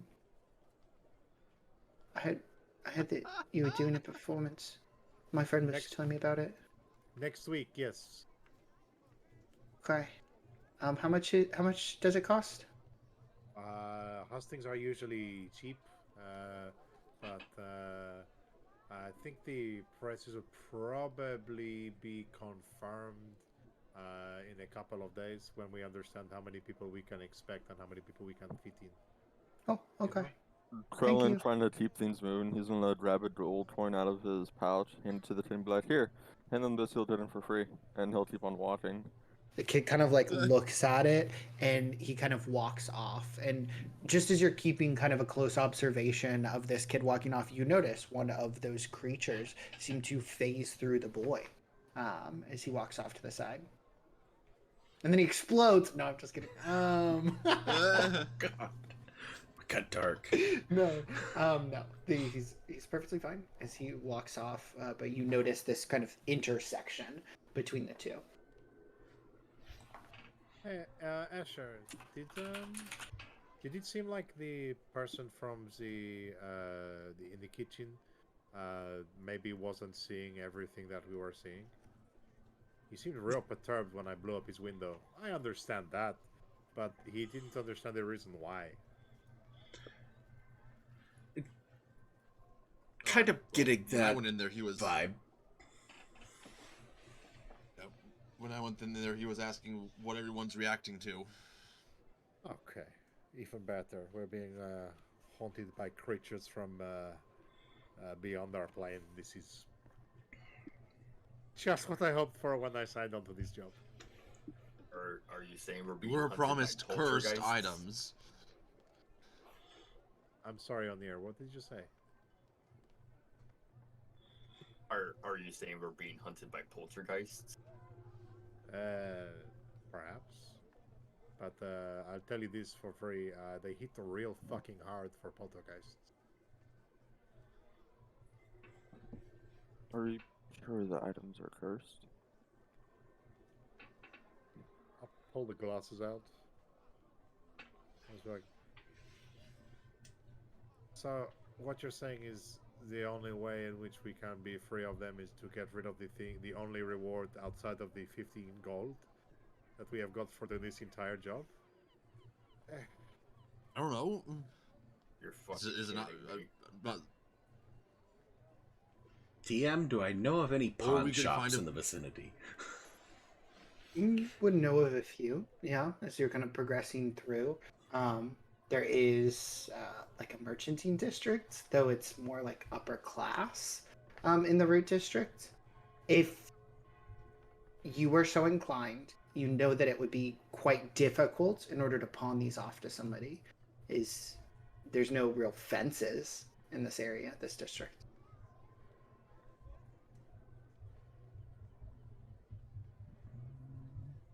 Okay. So what's our plan? Do we just have to ditch all this shit in What? a ditch How about- somewhere? No. Please, people seem to stop mentioning ditches. They are not fun. If we got Krell in here to get all these things and put them on the roof of somewhere nearby, you easily to get onto roofs, yes. And then That's see no what problem. this thing does. Maybe it follows that. If it follows us, then we're essentially dead men walking. But if it follows the items, at least we know. Maybe spread them out a little bit to see which one exactly it is going for. Well, I mean, we could just find a good place to like buckle down and fight these things. Yeah, no, I'm worthwhile. you should do that, Arbor. Fight these things. I believe in you. You have you have a warrior spirit. Anything I did to them just went right through them. I don't think I'll be very effective. Well, I hit him. You banged him up a little bit. Happy for you. We're proud of you for that. Because I just ran away a lot because honestly that is not my scene. His face remains, Orber's face remains the same, but even in jest, when you say, "Well, I'm proud of you," his tail starts to wag a little bit. Good boy. Very nice. Boy. That's good. That's a nice touch. Oh, Yeah, man. so we can try that if you want. Everybody's okay. Just hand them over and then put them somewhere and see if it comes towards us. After dealing with all of this, if I get away with my life, I'm happy. We can just shut them all into an alley. It doesn't matter who they're going after. They're coming after us.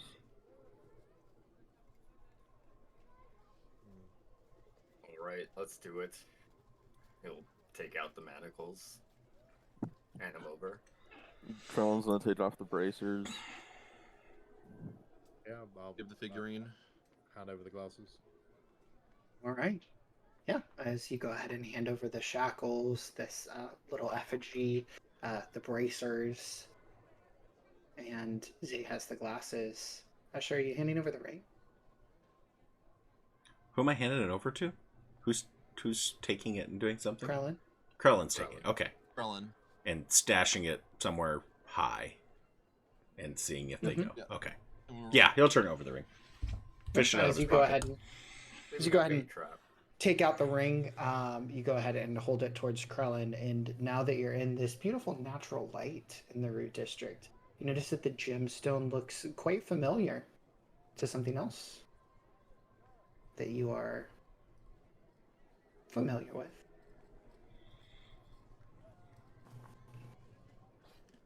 To cause any hesitation. Briefest of hesitations.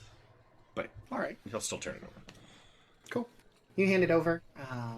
You're all still moving through. You are quick on approach towards the Plaza of the Pantheon.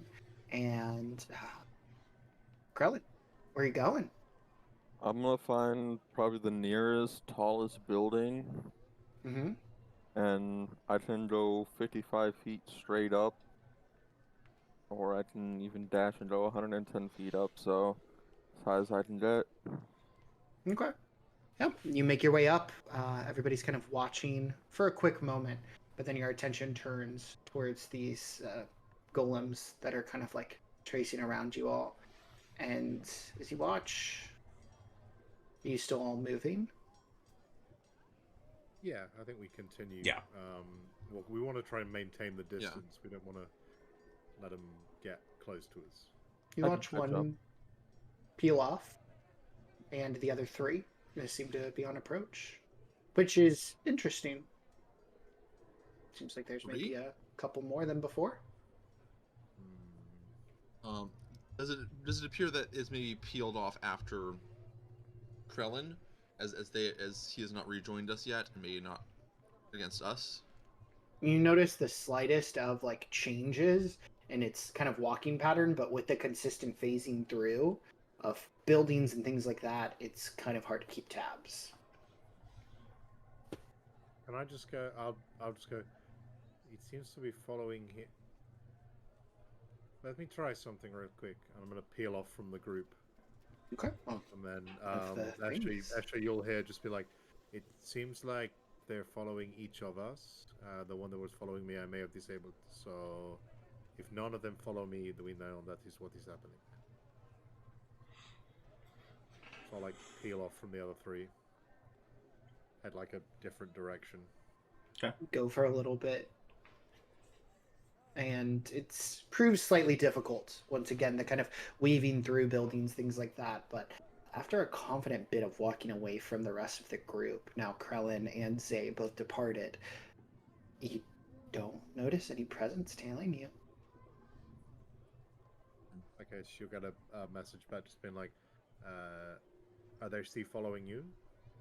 How far away did you go? My My telepathy dealing only goes 30 feet, so. Oh, wait. Oh, Probably okay, would have been yeah. further than 30 feet. Yeah. You don't hear anything then. Krellin, you see one kind of moving in the areas below, weaving in and out as you're kind of on these rooftops, deftly moving across, getting a little bit of height on this thing. You Yeah, drop if I see just the one following, I would have known there was more than just the one left still, right? Yeah. Mhm. Yeah, I wouldn't drop the items off somewhere. I'd just kind of stash them. I'd put the bracers back on, and Good. catch up with the rest of the group. Okay. So just to confirm, you're stashing everybody else's stuff somewhere and then putting on the bracers? No, I'll Or you put my have everything? bracers on, but I would keep Okay. all their other items like in my pouches or somewhere on my body. I was about to say, there it is. There's the betrayal, folks. He's stowing Oh, them away. I dropped them. I'm sorry. Oh no. No. But yeah, you make your way back to everybody else, and for you, Zay, after you confirm the suspicion, are you circling back into Yeah, everybody else? I'll head back to like the next sort of point where the roads would sort of mesh. If I have to like run a bit, I will do. I won't enjoy it, but I'll do it. Okay, are you saying we're roughly in that big center circle where the outreach center is? Yeah. Yeah. Can I roll something to see whether I would know anything about like the layout floor plan of Yeah. the refugee center is? Absolutely. I assume probably history. Yes. Yes, it would be a history roll. Can I bonus action help myself? No. I just figured it was worth an ask. You do have your advantage still, your inspiration. Yeah. We'll hold on to that for now. Okay. You also have Saga. You 21. Yeah. That's not bad. With your 21, what do you know that you know? Just that I know the floor plan of where the exits are, entrances are. Yes, reasonably so. Thank you. Hopefully that muted. Okay, good. Yeah, you would reasonably know kind of the layout of these things. This is a pretty good place. Okay. So while the Go ahead. other two are separated from the group, Mhm. Escher's gonna do the same type of thing Okay. and head into the refugee center and into the main gathering area where the sleeping quarters and all that stuff are for all the people that basically sleeping on the floor in there. Okay. Yeah. And get as far in with still having eyesight on the entrance as possible. Okay. So you want to get as far in as possible while still having eyesight on the entrance. Yeah. So you want to very, very tactically plan where you're going to be stood. Yeah, basically I just want to see if anything follows me in. And get as Okay. much distance as I can in a populated area. Okay. Yeah. You are very much in a populated area, as each of the outreach centers offer kind of just like normal everyday meals to individuals. So there's a long line and quite a huge presence here. But you move your way in, you notice a few in robes of Datus, and you find a solid place where you're able to kind of turn around, gather in your surroundings, and you don't see anything necessarily following you. I would clarify that before going in, he would do the change his disguise to look like just a commoner instead of his cool. elven Nice. noble that he's been in. Perfect. Yes. Easily as you're, you find a solid place to go ahead and try to change your guise. As not too many people are paying attention. They're more focused. They're quite food motivated. And you make your way inside. Okay. Do I see anything? Yeah. You see quite a few people kind of lined up these long stretches of tables. I mean, do I but see any shadow people? as you're looking around, you have quite a bit of difficulty actually gazing through the massive people. Can you go ahead and roll me a perception check? Be a little more active. Not great on the active. Yeah. Is there an inevitability to a reroll? See? We're waiting? Okay. Give it like 5 seconds. All right, Right. I'll use my inspo. Okay.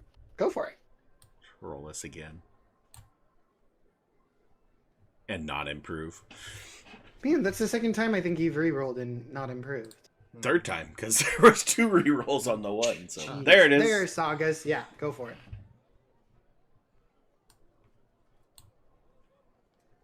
That's There much it better. is. Got back to the Yeah. passive. As you're looking around, that's your passive.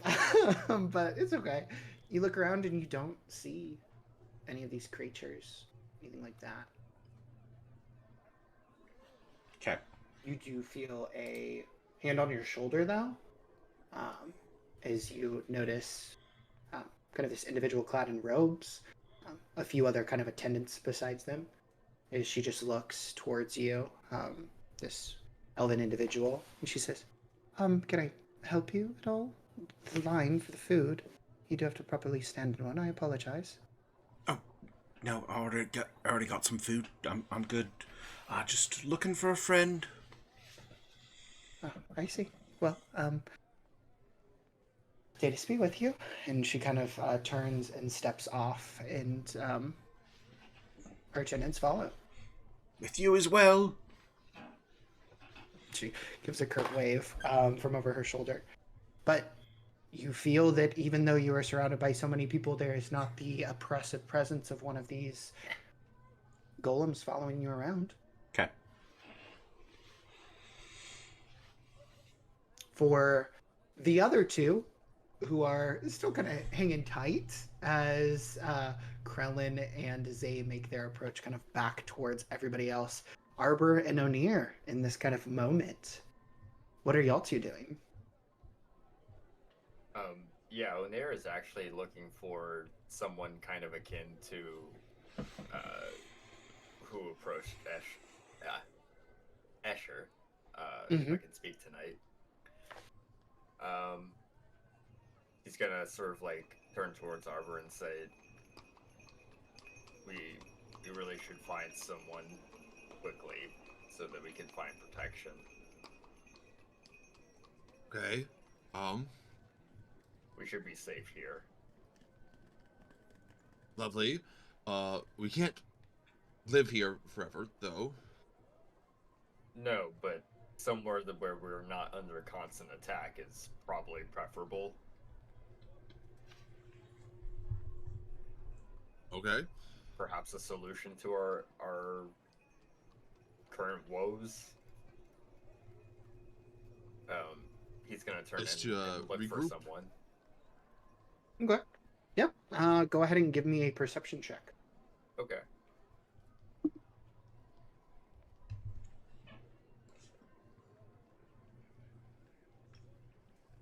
Not a performance.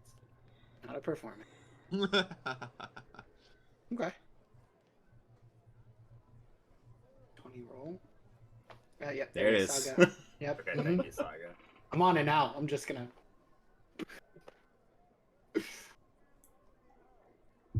Yeah. We spoke it into existence. Okay, I'm gonna use my inspiration really quick. Okay. Because I need to find someone. Oh my Wow. god. Mhm. I love this game. I've infected you guys with my. There it rolls, is. I'm so Saga sorry. got you another one. Apparently. Another one. Are we aiming? Or is it a race to the bottom? Okay, we hit a Oh, DC there's 10. something at least. Mm-hmm. Yep. You see all these people in robes around you. Okay, perfect. But you know the subtle intricacies of the robes, knowing that kind of like specifically the banding and the tabards would speak to kind of rank within the church, and you don't see anybody who seems to really be like any sort of high officiant. Everyone's just here to hand out food, really. Yes, yeah. Mm-hmm. Okay. Onir's gonna curse underneath his breath. He's gonna turn to Arbor and say, can you help me find someone in particular? And he's gonna describe what kind of robes would they typically be wearing? Is there like any coloring, or is it insignia, or As I look to Silver with a panicked glare. No, the robes that the church would wear would just be like simple kind of like cream robe. Lots of kind of neutrals piled on top.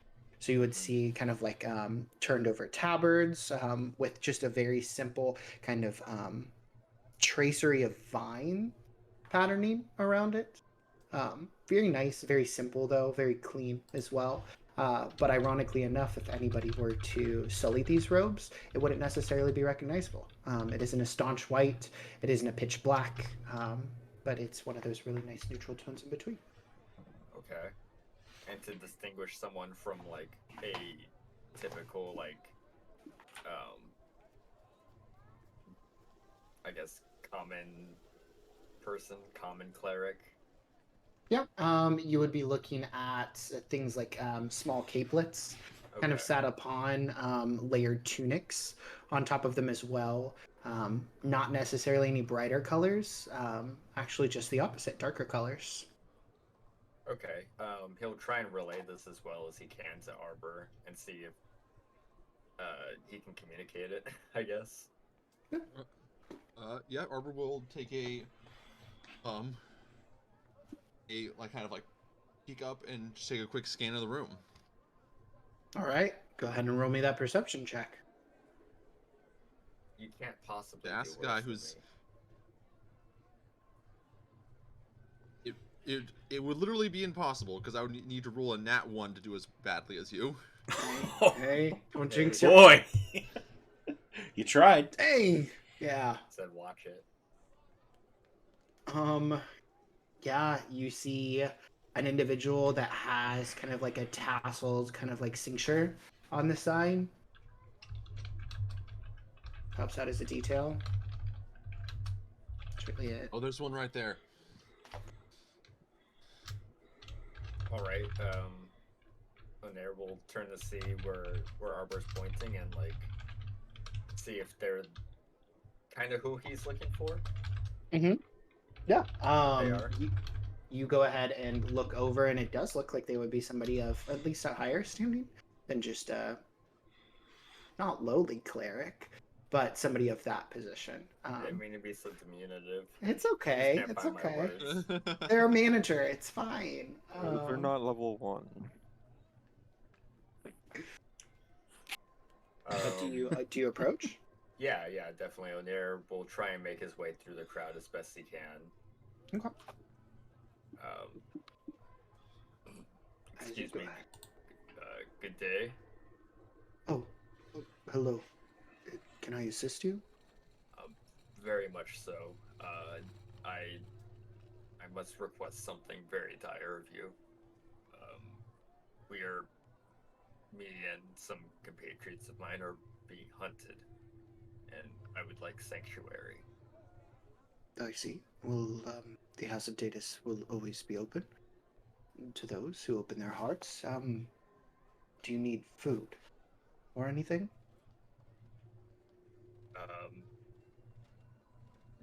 Any protection that you can offer, and information. There are these sort of figures that, and Onair will try and describe these arcane figures that our weapons pass through. Have you heard of these before? No, I have not. A beast that when you tried to cut through it, it didn't cut through it? It seems to not be of the material plane. It's like a poltergeist. Yes, I believe that there are many horrors that haunt us in our lives. If yours is manifesting in a more physical way, I could go ahead and recommend you to meet with somebody. I'm not mad. I promise you. You're very calm right now. I understand, and I'm not accusing you of being mad. DM, does he believe me? Make an insight check. Shit.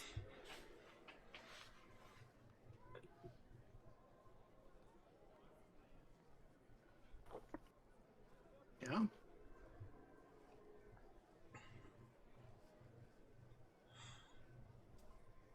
Damn these wisdom checks. Yeah, they're great. Yeah, Onair will just sort of be fed up with them a little. He'll bid him like a good day and give him all the pleasantries that a man of his position requires, but he'll sort of leave in a huff back towards Arbor. Okay. As you give your pleasantries and kind of leave, if you need any further assistance, I probably need your Nate. All right. And just kind of shirks back and attends to some other individuals, a small bunch of like ragtag kids, who seem to be causing a slight bit of chaos and trying to overturn one of the pots of stew. Right, fuck it, we might be on our own. I thought that we could find something here, but it seems like I walk in and I look like a madman. Okay. This. Oh, what were you gonna say? I was just gonna ask, have you seen the others? If I look back out the way we were coming, Arbor's been kind of standing in the way a little bit, of the doorway, like not fully, but a little bit.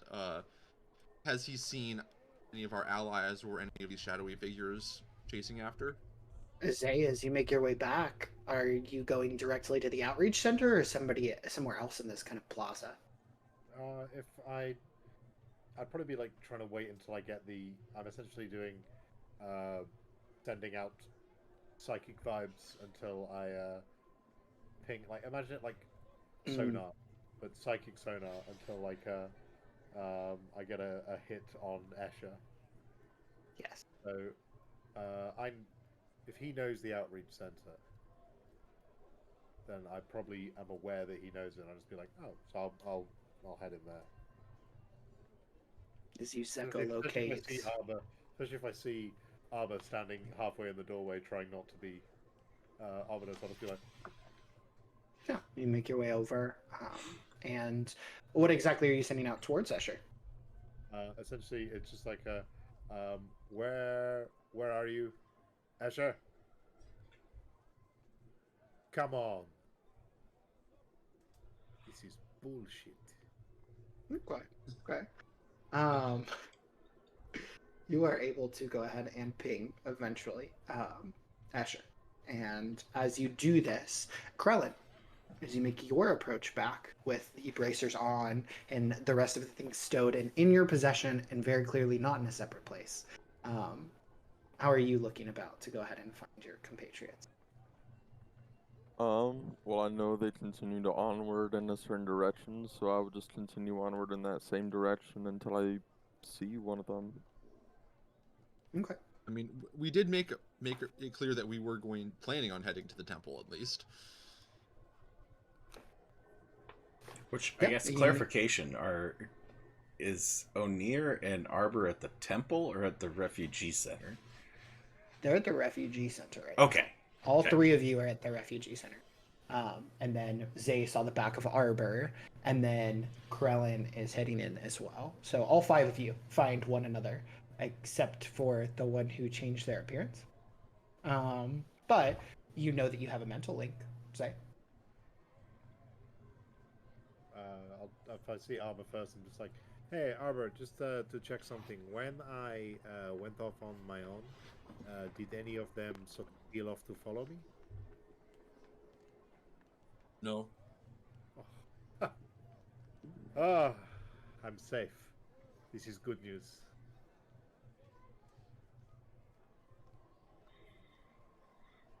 But Where's could you do the everyone? same thing you did with? Oh, could Oh, I? well. Probably. Okay, well, it seems like a pretty easy solution. O'Neill's. Oh, I'm making sorry. small I'm talk sorry. The with question you cleric. asked was, could I? And the answer is yes. The No, next I was question is, answering of your course- question. Ah, perfect. O'Neill's over there, and that's the only other person here right now. Okay. I'll wave at O'Neill. Yeah, you'll see O'Neill huffing and puffing as he makes his way over.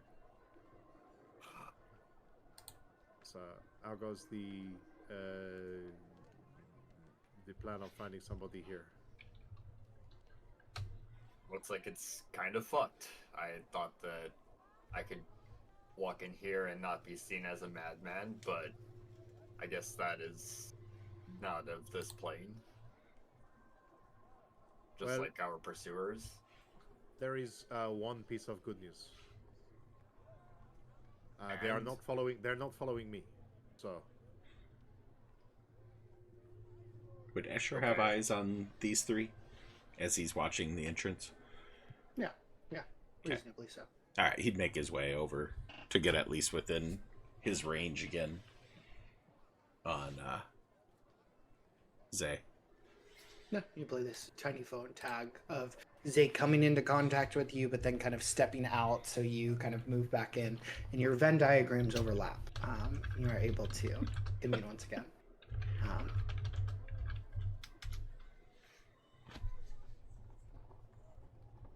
so yeah, it is good news. They do not seem to be following me. So Okay, fantastic. So, I agree. Now we just need to figure out the rest of us. Yes. Well, personally, I've been thinking about taking a vacation to somewhere else. I might catch a boat. I was saying a boat are we sounds just playing lovely. Are we just playing the run until they catch up to us again, and then continue to run game? Well, there's only so far that they can go, right? You don't know that. Well, I it think not a like- boat can move Okay. faster than they can, so it'll at least give me some time to figure something else out. Because right now, nothing I have is effective against them. turn back and look out the doorway again. Are there more shadows approaching us? No.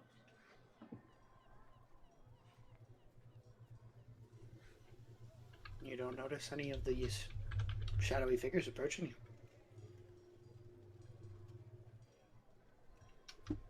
Though you do They're just see, gone. as you say this, you notice that there is a small kind of area kind of opening up of these people. Some of them are gathering food, and as they kind of move down the line, the more left side of the tables seems to open up slightly. You notice that many of the priests stand there, priests and priestesses of lower rank, kind of helping to assist with any needs. You see some of them have out needles and thread and are actually sewing up patches on some of the individuals' clothing. Some sheets, some blankets, even being helped to be created. There's a lot of assistance that's being offered here. But as people shift off, you notice that there is also an area where there's a lot of cheer happening. Games being played over off in the corner. Once again, a revisitation to this group of children who are kind of playing ball at this point indoors, which, albeit that is not exactly safe, but there are also places with elderly individuals playing cards with one another, though a priest is very close by, making sure that they are not actually leveraging real coin inside of one of these locations. Buzzkill. Jeez. It's like it's religious or something. But yeah. Through it all, you do see that there is a small table wherein there's nobody sat right now. It seems like a round table with 6 seats around it. And in the very center of it, it seems like there's this really like complex board of sorts. It's got like 3 tiers to it. There's all of these pieces sat off to the side of it. Nobody is sitting around this area. I have a question about um the things that were following us. Mhm. When I dispelled the magic, Mm-hmm. did anything about the magic seem like it was unconsecrated? Like it was unholy of sorts. Yeah. Can you roll me a religion check?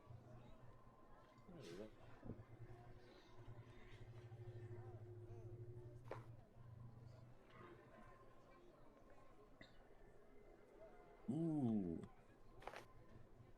The cold that you felt whenever you pushed towards it, you kind of chalked it up to something like some sort of metal or something. But there was like a chill of like undeath about it as well. Yeah, on there, you're more well versed in religion and the gods, I feel, out of the all of us. I thought I was. Well, it's something I was thinking about when I stopped the whatever it was in each tracks. I thought it was just like the cold of metal, but the more I think about it, it had a hint of undeath to it.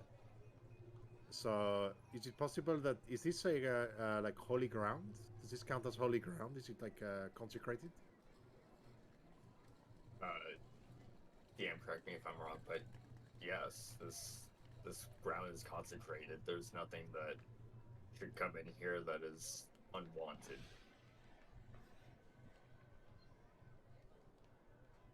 Do you think that those things were? It would suggest why they have not come in here as well. Nothing was stopping them on the streets, so could be like if you're on holy ground, they cannot come in. They are not wanted, as you say.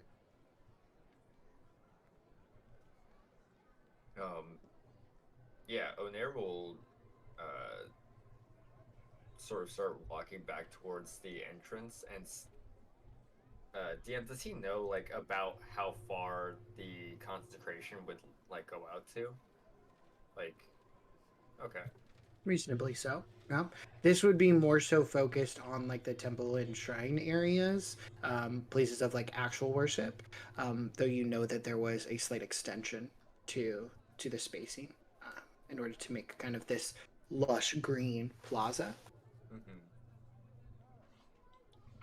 Okay, he'll go back like the way that they came in, and he'll go to as far out as he can where he would know the boundaries of that edge is. And then he would once again cast his, or not cast, but um, do his It's divine sense. divine sense, Yeah. like detect presence. As you go ahead and ping your divine sense, you sense it before you actually see it. But you do notice that out of the corner of your eye, one of those suited kind of golems just standing there, waiting at the edge of things. Lanier will nod his head as I do, and he'll turn back around towards the party and then make his way back towards them. Say, I think you have a lead here.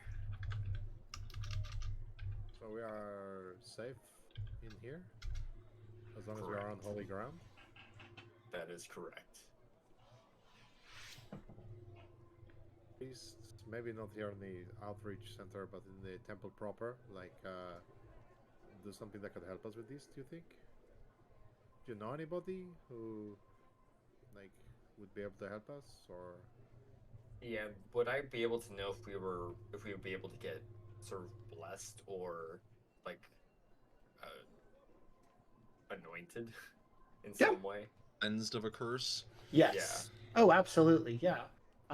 As you kind of like start to think about um, the actual kind of appointed individuals, you know of two in specific. One being kind of the head of the lesser Church of Datus, the more so kind of like shrine worship, would be Salvadora, High Priestess. And then you would also know of the high priest of the proper church, the large church. That would be Nikos, High Priest Nikos. Nikos. Nikkos. Nikos the Honest.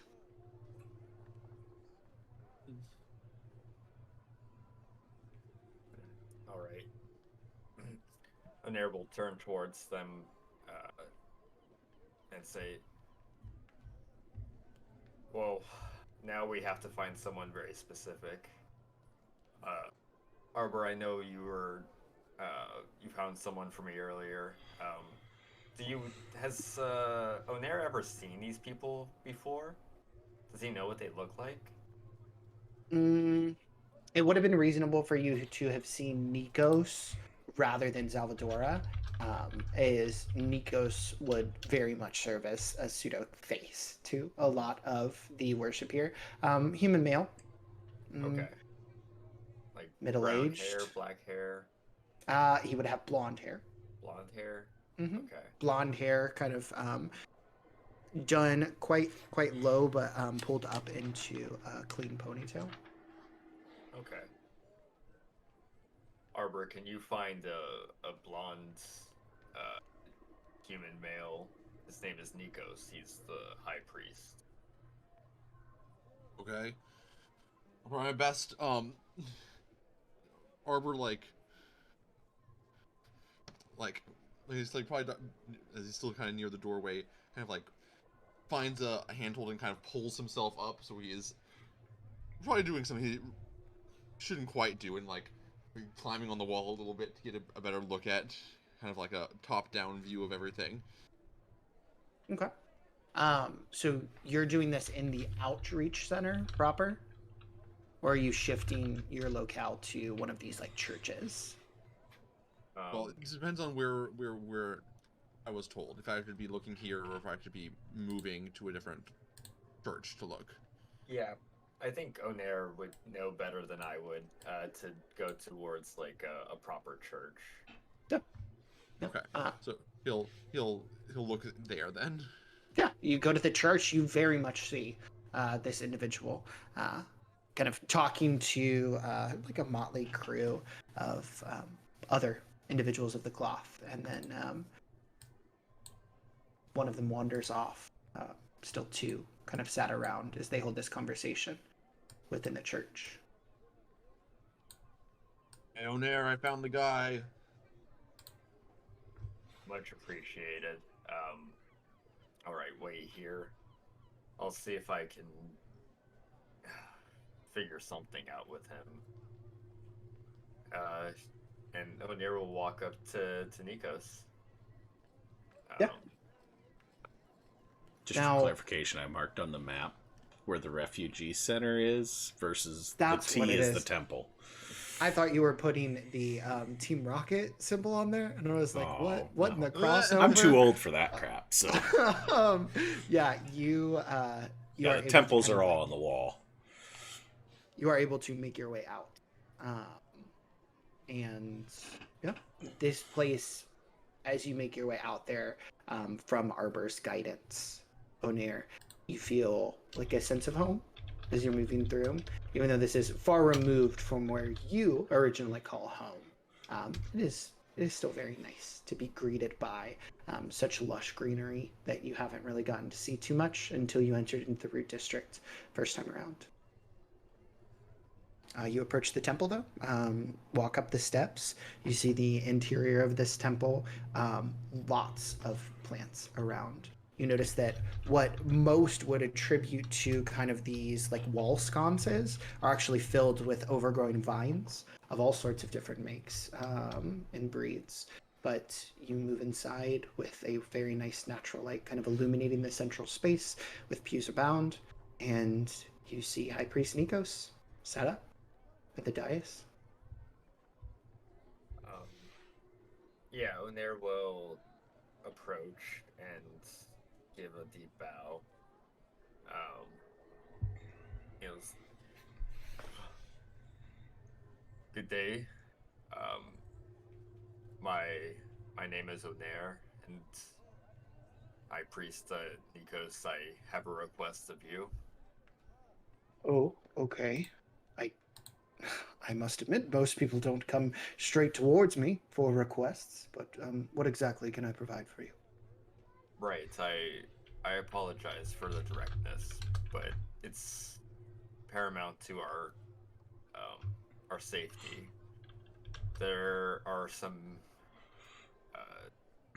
I don't know how to describe them other than arcane poltergeists, and they seem to be dissuaded by the consecrated ground. I was hoping that you could, and turning towards the rest of the party, if you could bless us in some way or dispel this, whatever hold or channel is on us. Did the rest of the party follow to the temple? Or are you all staying in the outreach center? He just gestures to air. I did It's- at least. Yeah, yeah. Crone would have followed. Okay, cool. Asher. As he turns around and points to me, like you see Zay sort of reach in and like pull out a like a weeping willow medallion, just like He regards you, gives you a nod for this symbol of status. Kind of goes back. Well, if you are truly worried about something such as arcane poltergeist, as you put it, I would say that I don't believe simple consecrated ground is purely what's keeping these at bay, but Datus is the god of dreams as well. And anything to push off worry within your mind, should you be seeing these things, these apparitions. So, are you telling me to go to bed and dream? No, I am not saying so. I apologize.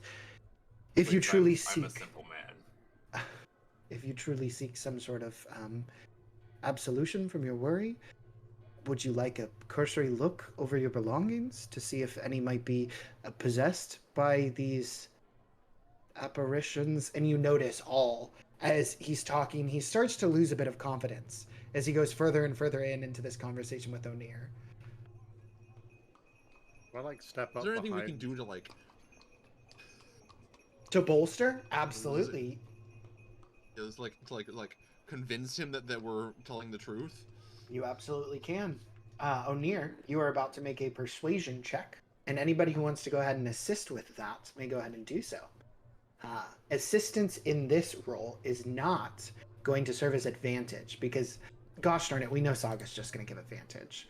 So here's what's going to happen. With each successful aid, you are going to be able to lower the thresholds that O'Neill is going to have to meet. And I will warn you, that threshold is high, as you sound batshit crazy coming in here, and this priest is being as respectful as possible. But coming in and asking for aid with an affliction with really no other introduction besides that, he does have some reservation.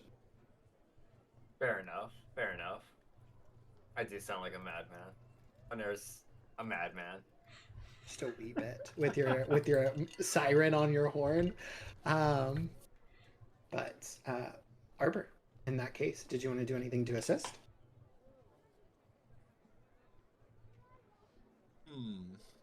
Arbor's not good at talking to people.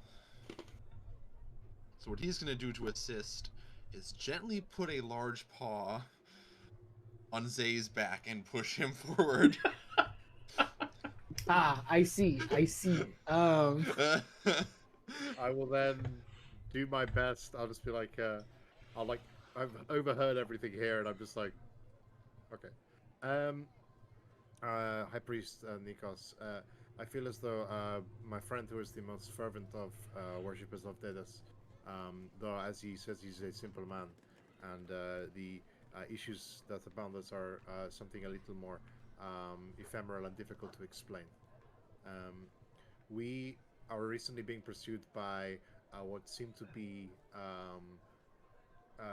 almost like magical golems, but they are tainted with like dark magic that would reflect on the undead, which is why we have tried to found like consecrated ground in an attempt. We thought that maybe the part of Dedas would actually would at least keep them at bay while we search for more assistance. He Onir has pinpointed you as the spiritual head of this, and we thought of no one better that we could ask for assistance from. We do apologize for the way in which we have approached it. Is not the way in which we would like to do so, but in desperate times, you must go to the people who are closest to the power that can hopefully assist us. It's almost as if they are pursuing us. They are phasing through things. So this is why he is saying they are like geists. It is truly worrying. But when they do catch up with us, they have they hit us with real force. It is not merely a mental thing. There is a potential physical harm that would come to us as well. We do not think it is an item. It seems that they are following us specifically. I have managed to perform a feat of magic upon them when I tried to end whatever spell was animating them, and this caused them to fall down, but I do not know if I can do this all the time. Which is why we have sought out your help, your aid, your and given this man, and he'll like put a hand on his shoulder. Given this man's steadfast and fervent belief in Dedas, as well as and putting as well as my own, we come to you now with truly nowhere else to turn. Threshold lowered. So, Krellin, are you doing anything to assist? Are you following up that? Krillin's just kind of stunned at the speech, so he's just nodding along. And for you, Esher, you gonna assist in any way? I suppose I should say that Escher actually came along at this point. In his guise as a common person who reaches underneath his shirt, revealing a similar lovely token to Zays before quickly hiding it back underneath his shirt. Just, I'm not with these folks, but I saw one of these things, and I think it's spreading and it's getting to more people. And so it's more of a pressing concern than for just all these folks. But I mean, I followed along because the things were trying to chase me through the streets, and I think this is something that needs to be addressed real quick before it gets out of control and tax all the good God fearing folks here in the city. Thank you, random comment person. You can go ahead and roll Jack. that It's Jack. persuasion check. Okay. Oh, it's full With on deception? lying. I think we're deception here. No, that for specifically For O'Neill? O'Neill. Yeah. Gotcha. Okay. Can I argue that O'Neill can use my modifier for this? I will say that I do have. you do want to help. Okay. Yes, I do have an idea. Okay. What's your idea? I was gonna say, well, and if you want evidence, kind of like holds up, or like go reach to the next person next to him, which is Krellin, and says, if you look next, we have evidence, and like look, I mean, friend here was, look at these deep gashes, and it's like with this awful power and kind of showing the wounds, like we were attacked by something. Okay. And if you really want evidence, we can walk out to the edge of the temple and we can show you these things. They are standing right out there. If you can see magic, which I'm sure a man of your power can, we can just give you physical evidence. If I can sense them out there, then I'm sure you can. This is true. Anybody with a connection on a spiritual level should be able to sense the presence of something that is wrong. Oh. Okay, yeah. You may go ahead and roll the persuasion check. I'm going to say that all three of those helped in some facet. But there was also an element that you introduced that is going to make it a little more difficult. And that you said if you searched for it yourself, you would find this energy as well. As he does kind of stand there for a moment, and he pulls and produces this small sensor that he lights. And as the smoke kind of rises, you notice that it makes shapes actually in itself. It blooms like a flower, almost roiling over itself. It starts to seep towards the ground and kind of move out across the church's floor. A thin veil of smoke, almost unnoticeable. But since you all saw this kind of ritual occur, you would be privy to it. And as it pulls back, kind of nods along, and specifically for let's see,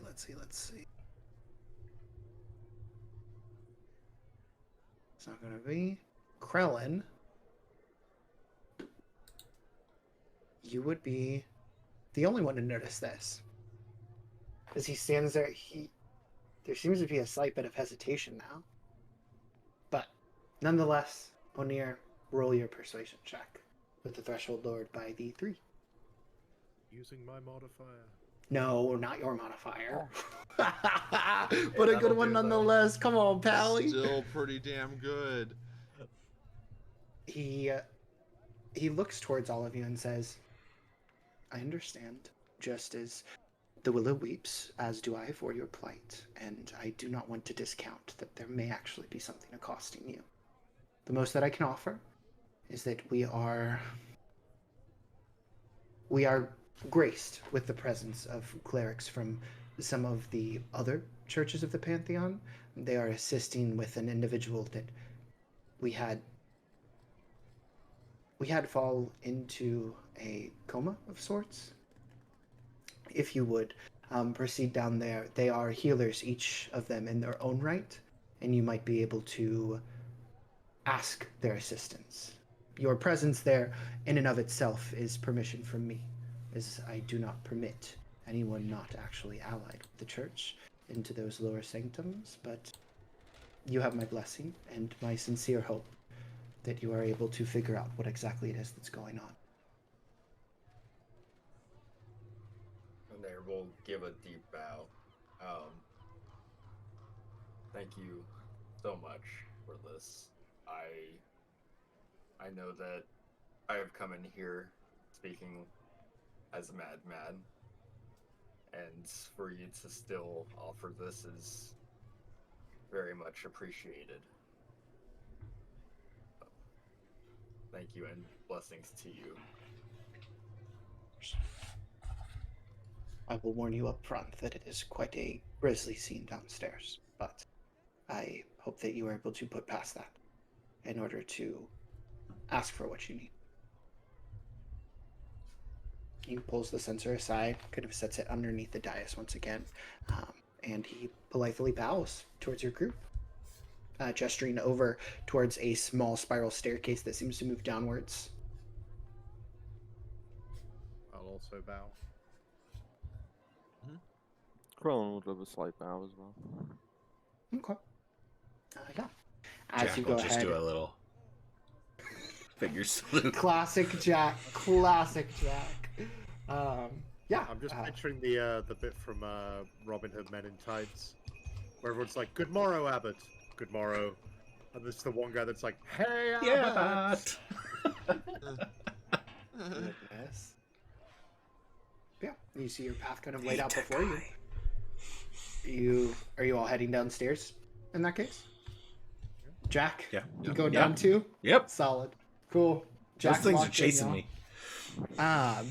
You all head downstairs, and as you kind of move through, you notice that the lighting of this space kind of very much changes. You have light bits of sprouts kind of at the bottom of this stone walkway, kind of reaching out and tickling your ankles ever so slightly, except for those of you who wear cool boots, because then you wouldn't get any sensation whatsoever. But you move downwards and you see that there is a door open at the end, slightly cracked, and you hear some voices coming from within. Presumably this is the place where you are supposed to go. Yeah, You gonna enter? will, open the door more, swing it open. What sort of sights does he see as he enters? As you enter into this room, you notice that there is wiped up blood. It is not actively on the floor, but it looks like it's been kind of like wiped up to the best of its ability, but it's stone, so it still kind of glistens ever so slightly, and slightly dried though. As you are looking at the bed, you notice somebody who is extremely concussed. The entirety of their head just has all of this caked blood atop it, and they do not seem to be doing very well, as their face has been very heavily impacted. As they lay there very much unconscious, you see 3 clerics stood around. This individual, you notice in the bed, they have like a dusty mop of black hair that doesn't look too great, as it's just all over their face, a cold sweat overtaking them as well. A human male. And around this human male, 3 individuals in very different robes than robes of Datus. One in robes of Briora with cool blue accents. One in robes of Infernus with this kind of fiery orange and yellows, very warm coloration to it. And then one clad in robes of Zephora. And as you look, each of these are actually individuals of their respective patron races. You see a Fireheart stood there. His hands are very much held over this individual, trying to stabilize, do some sort of medical procedure. You notice the Brewerin cleric kind of sits back, chewing on a nail, very stressed out, with this kind of veil almost over her. And then you see the Zephoran cleric, indicative of any sort of Ornith. You see the large wings poking out the back of these robes, staunch white, although they seem to be very damaged as well. There are feathers that seem to have been kind of pulled out in some way. Some of them even burned, as you see kind of like scorch marks on the ends of them. And as you enter into the room, they seem very focused on helping this patient. Are you opening the door so that you can properly enter in, or are you just kind of trying to peek through? What's the plan, O'Neill? Yeah, whenever I think I said I swung it open, but it won't be that dramatic. He'll just sort of like casually open it up and step in. With the slight Yeah. creak of things. Yeah. You very much open the doorway. You see there's not really any filled beds on either side. It's just that one in the distance. And as you do that, these three individuals turn towards you. This Fireheart, this Merfolk, and this Ornith as well. Who they have this kind of chip in their beak almost as they look towards you. The Fireheart has bags under their eyes, and this Merfolk just has this very cool demeanor. So they've stopped what they're doing and they've turned towards us. Okay. Yeah, at this point. Mm-hmm. Okay, we'll give a sort of like awkward wave. Good day. I'm terribly sorry to interrupt, but High Priestess Nikos directed us towards possibly asking of your assistance. And he'll, just for brevity's sake, give a rendition of what we've been going through. Yeah. Hopefully as convincing as we can be. Yeah, a lot less mad, a lot more coherent of all the arguments that we posed. It is. And as you're kind of stood there looking at these three individuals, there is one that you actually recognize amongst the three. The Fireheart individual. Esher, you had a discussion earlier at the docks with two individuals, and this Fireheart stood here. The bags under his eyes looked strikingly similar to the individual that you talked to, and who very quickly left in a huff.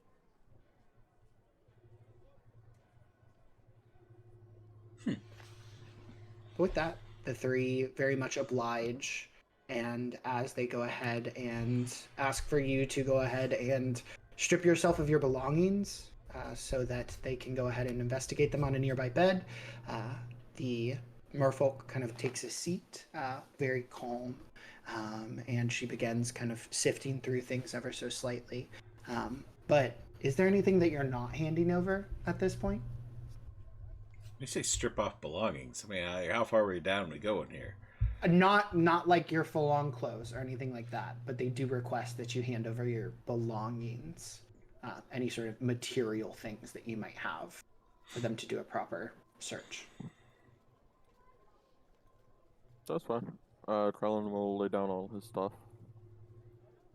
Yeah, Does Krellin still have all the magic items too, though? He would have handed those back to everybody as we were walking. Okay. Yeah.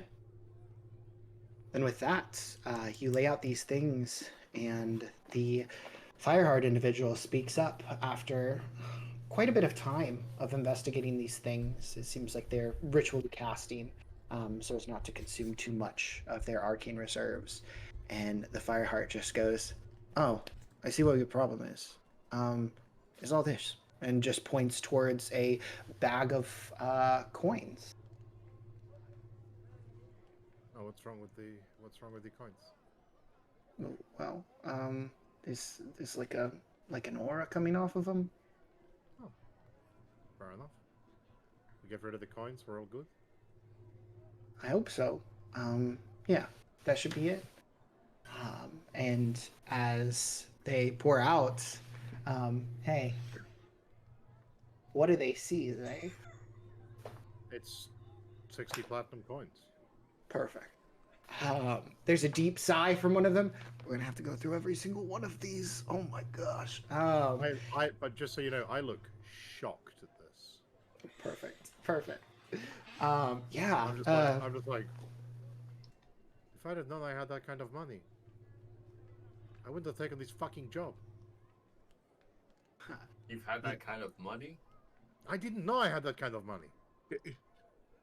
Insight check. Go ahead and make one. I will also roll insight. And then if you want to go ahead and roll your persuasion or deception into the tower, Zay. Okay. And how do I do that? There's a nat little 20 and tower. one! There's a tower in the bottom right The that you can go ahead and duality. utilize.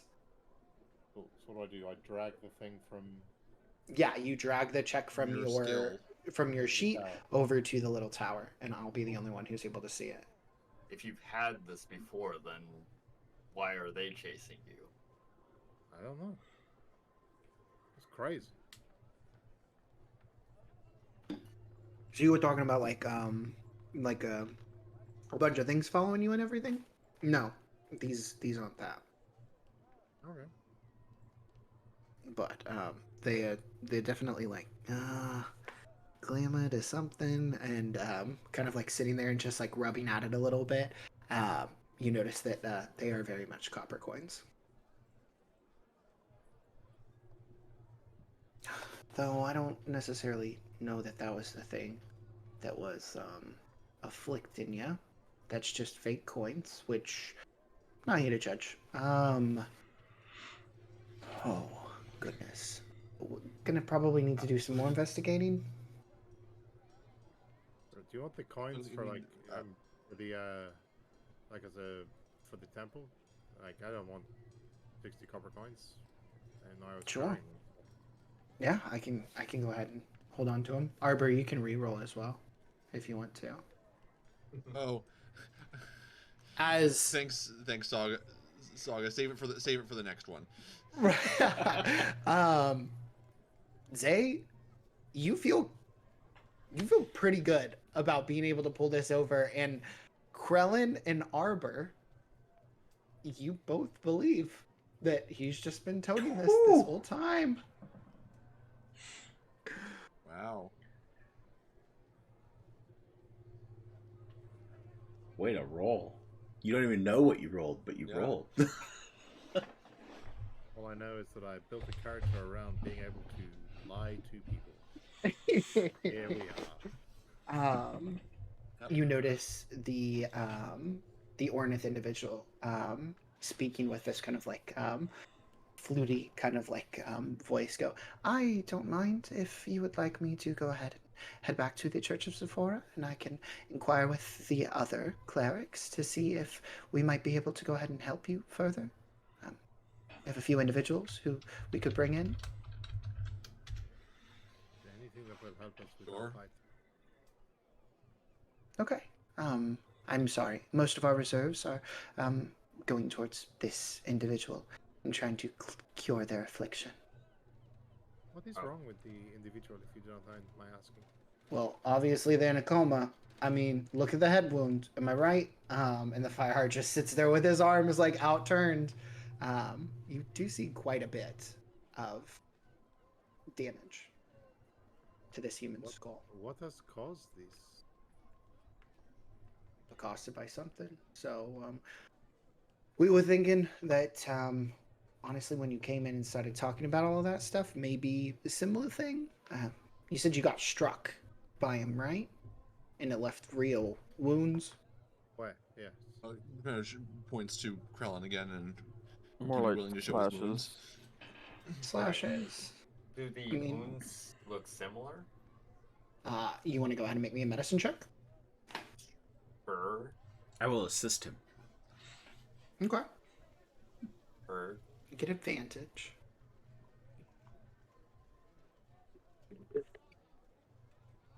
keep getting these wisdom checks. There we go. There Okay. we go. Okay, a 12. Better than an 8. As you are looking over this individual, yes, of course, they have like just massive brain injury from being struck by something.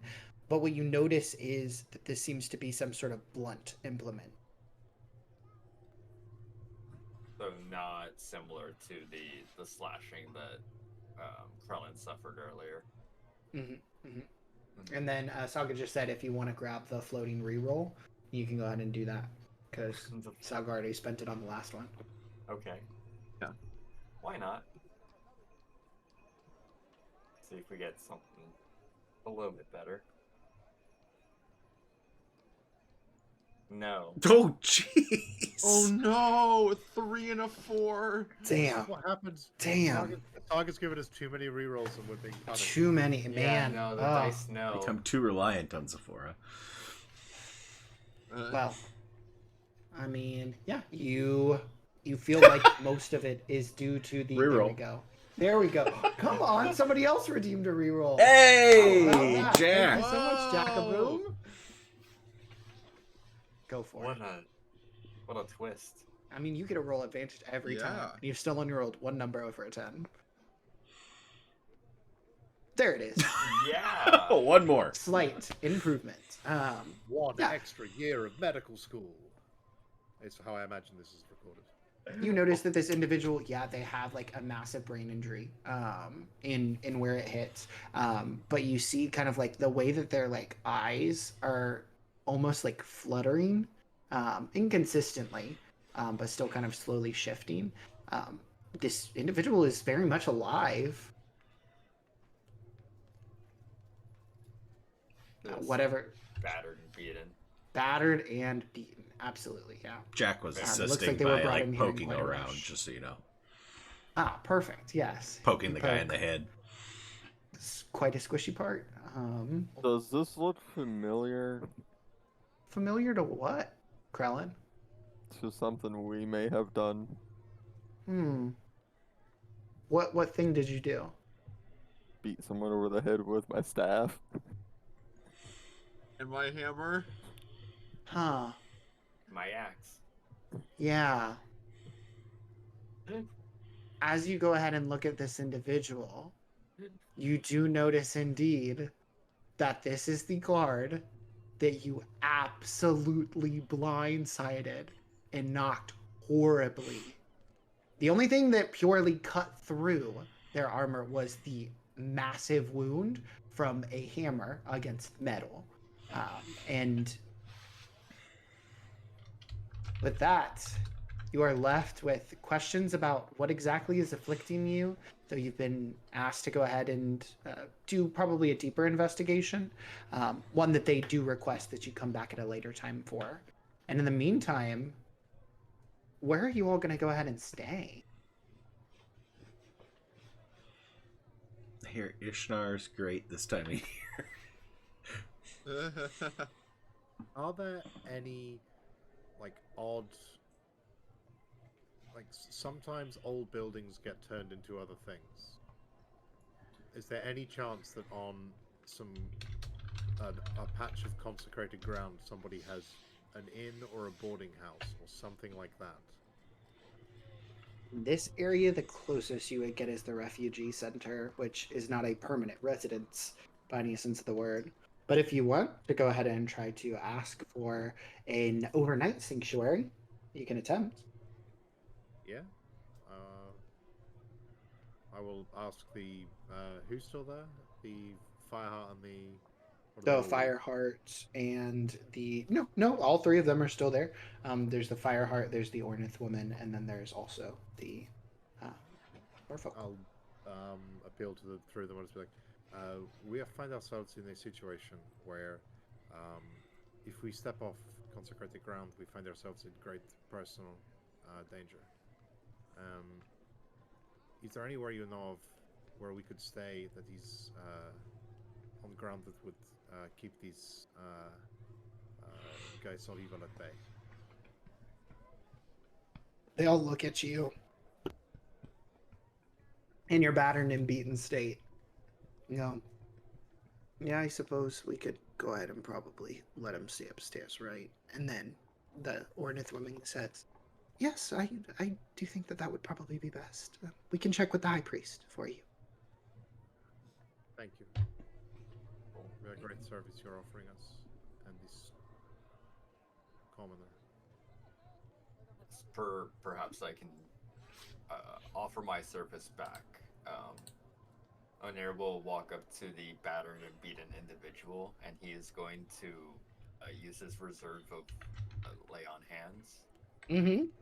and see how he reacts. How much lay on hands do you have? I don't think I've used a single point, so I would have A lot. 20 where is it? something?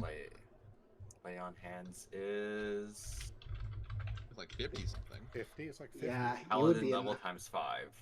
Oh, yeah, you would have 50. Yeah. You channel all of this into this individual, and you feel like you give them some semblance of peace, but they don't wake up. Okay. Um, he'll just ride himself, and hopefully that will ease their pain a little. Okay. All three of the clerics kind of start to depart, due to the fact that this is not their home church, though they do say that they will go ahead and meet with you on the following day in order to go ahead and offer this kind of ritual for each of you.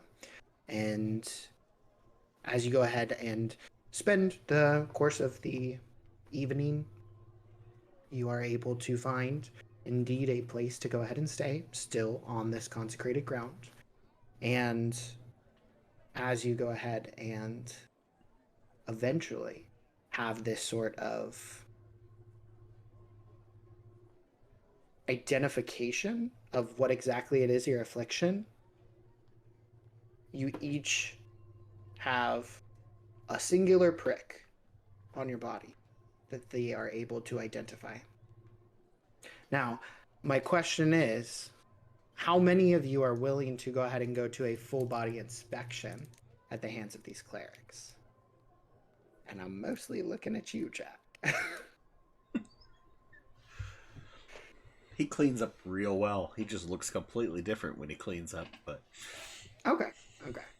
So, as you go ahead and Hey, approach Jay, it, can I ask a quick thing? Is this Yeah. happening the next day? yes, it is early morning. Can I You're gonna... have... Yeah, no, I was going to say, can I have used Identify on all of these magic items so we know what they are? Oh, absolutely. Yeah, you can do so. Oh, Cool. king. Yeah, I figured, like, I was like, if we're going to do it, I'll burn some spell slots. And then Yeah. take a rest. Yeah. You got all sorts of cool stuff. You got spell reserves for some.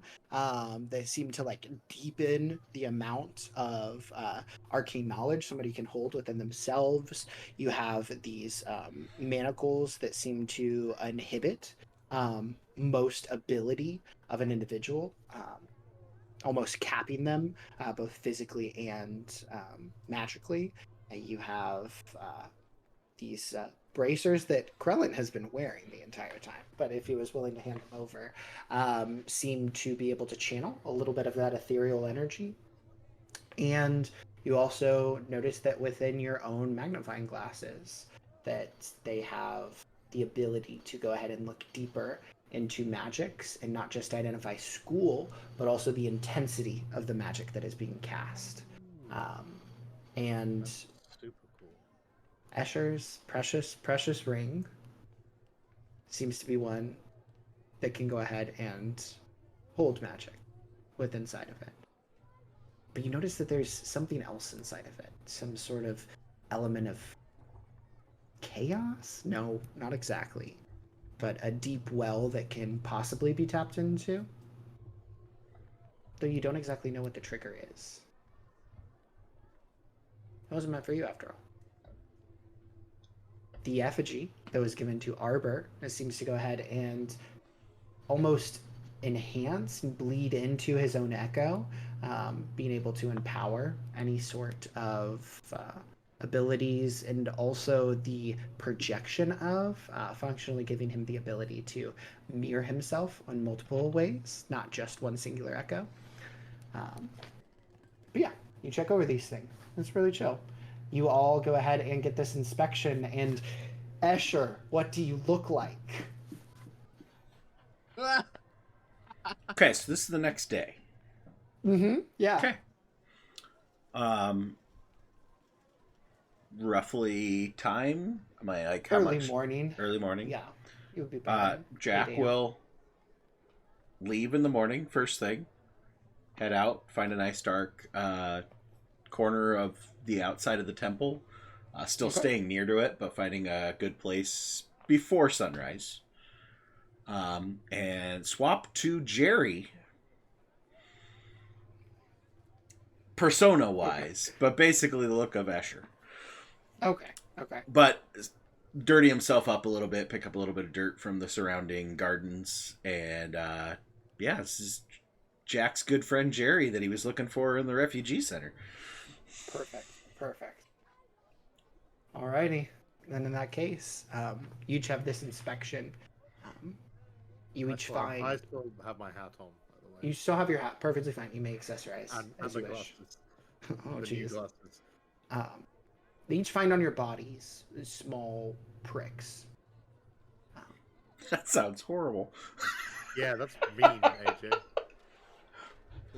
These little tiny markings that you have on you. At There we go. first, somebody would assume that they're something like a freckle or a mole, but the 3 clerics lean over, and they are all over Krellin, actually, specifically. And it seems to be a little bit more than that. The symbol that it makes is extremely small, but it's almost like that of a starburst as it sits on your skin. And you hear the Fireheart say, well, there's a problem right there. And they attempt to go ahead and remove this curse for you, to go ahead and try to get rid of whatever it is that's ailing you. Is you eventually are dismissed. They're not able to solve the affliction. And as you make your way out of the church, in whatever capacity you do, knowing that you might be kept to a life of staying on the sanctified ground, you look out, and 4 of you are able to see these staunch shadow guards that sit at the edge of things, waiting for you. And for you, Zay, you notice a 5th. As you feel like you dispelled the magic, but there's a possibility that you might not have been able to dispel it forever. And that's where we'll end our session. Oh, good. I'm sorry, Esher, we're gonna have to kill your girlfriend. Not my girlfriend. Not One night stand. Hey, can I ask where on my body was this mark? You can ask in our book review, because I'm going to go ahead and give you it there. We're going to go ahead and start with our... Is it different for every person? It is different for every person. Oh. But... Figure out which one of us We're got it gonna on go their ahead and- teeny weeny. Yeah. Ooh. Red only. You gotta be careful about using the word Actually, prick. It's Yeah, something yeah. on it's the tricky. red. Yellow as well. Jeez. Okay. We're going to go ahead and end the VOD here. Oh, sweet. Jeff rolling. We're going to go ahead and end the VOD here.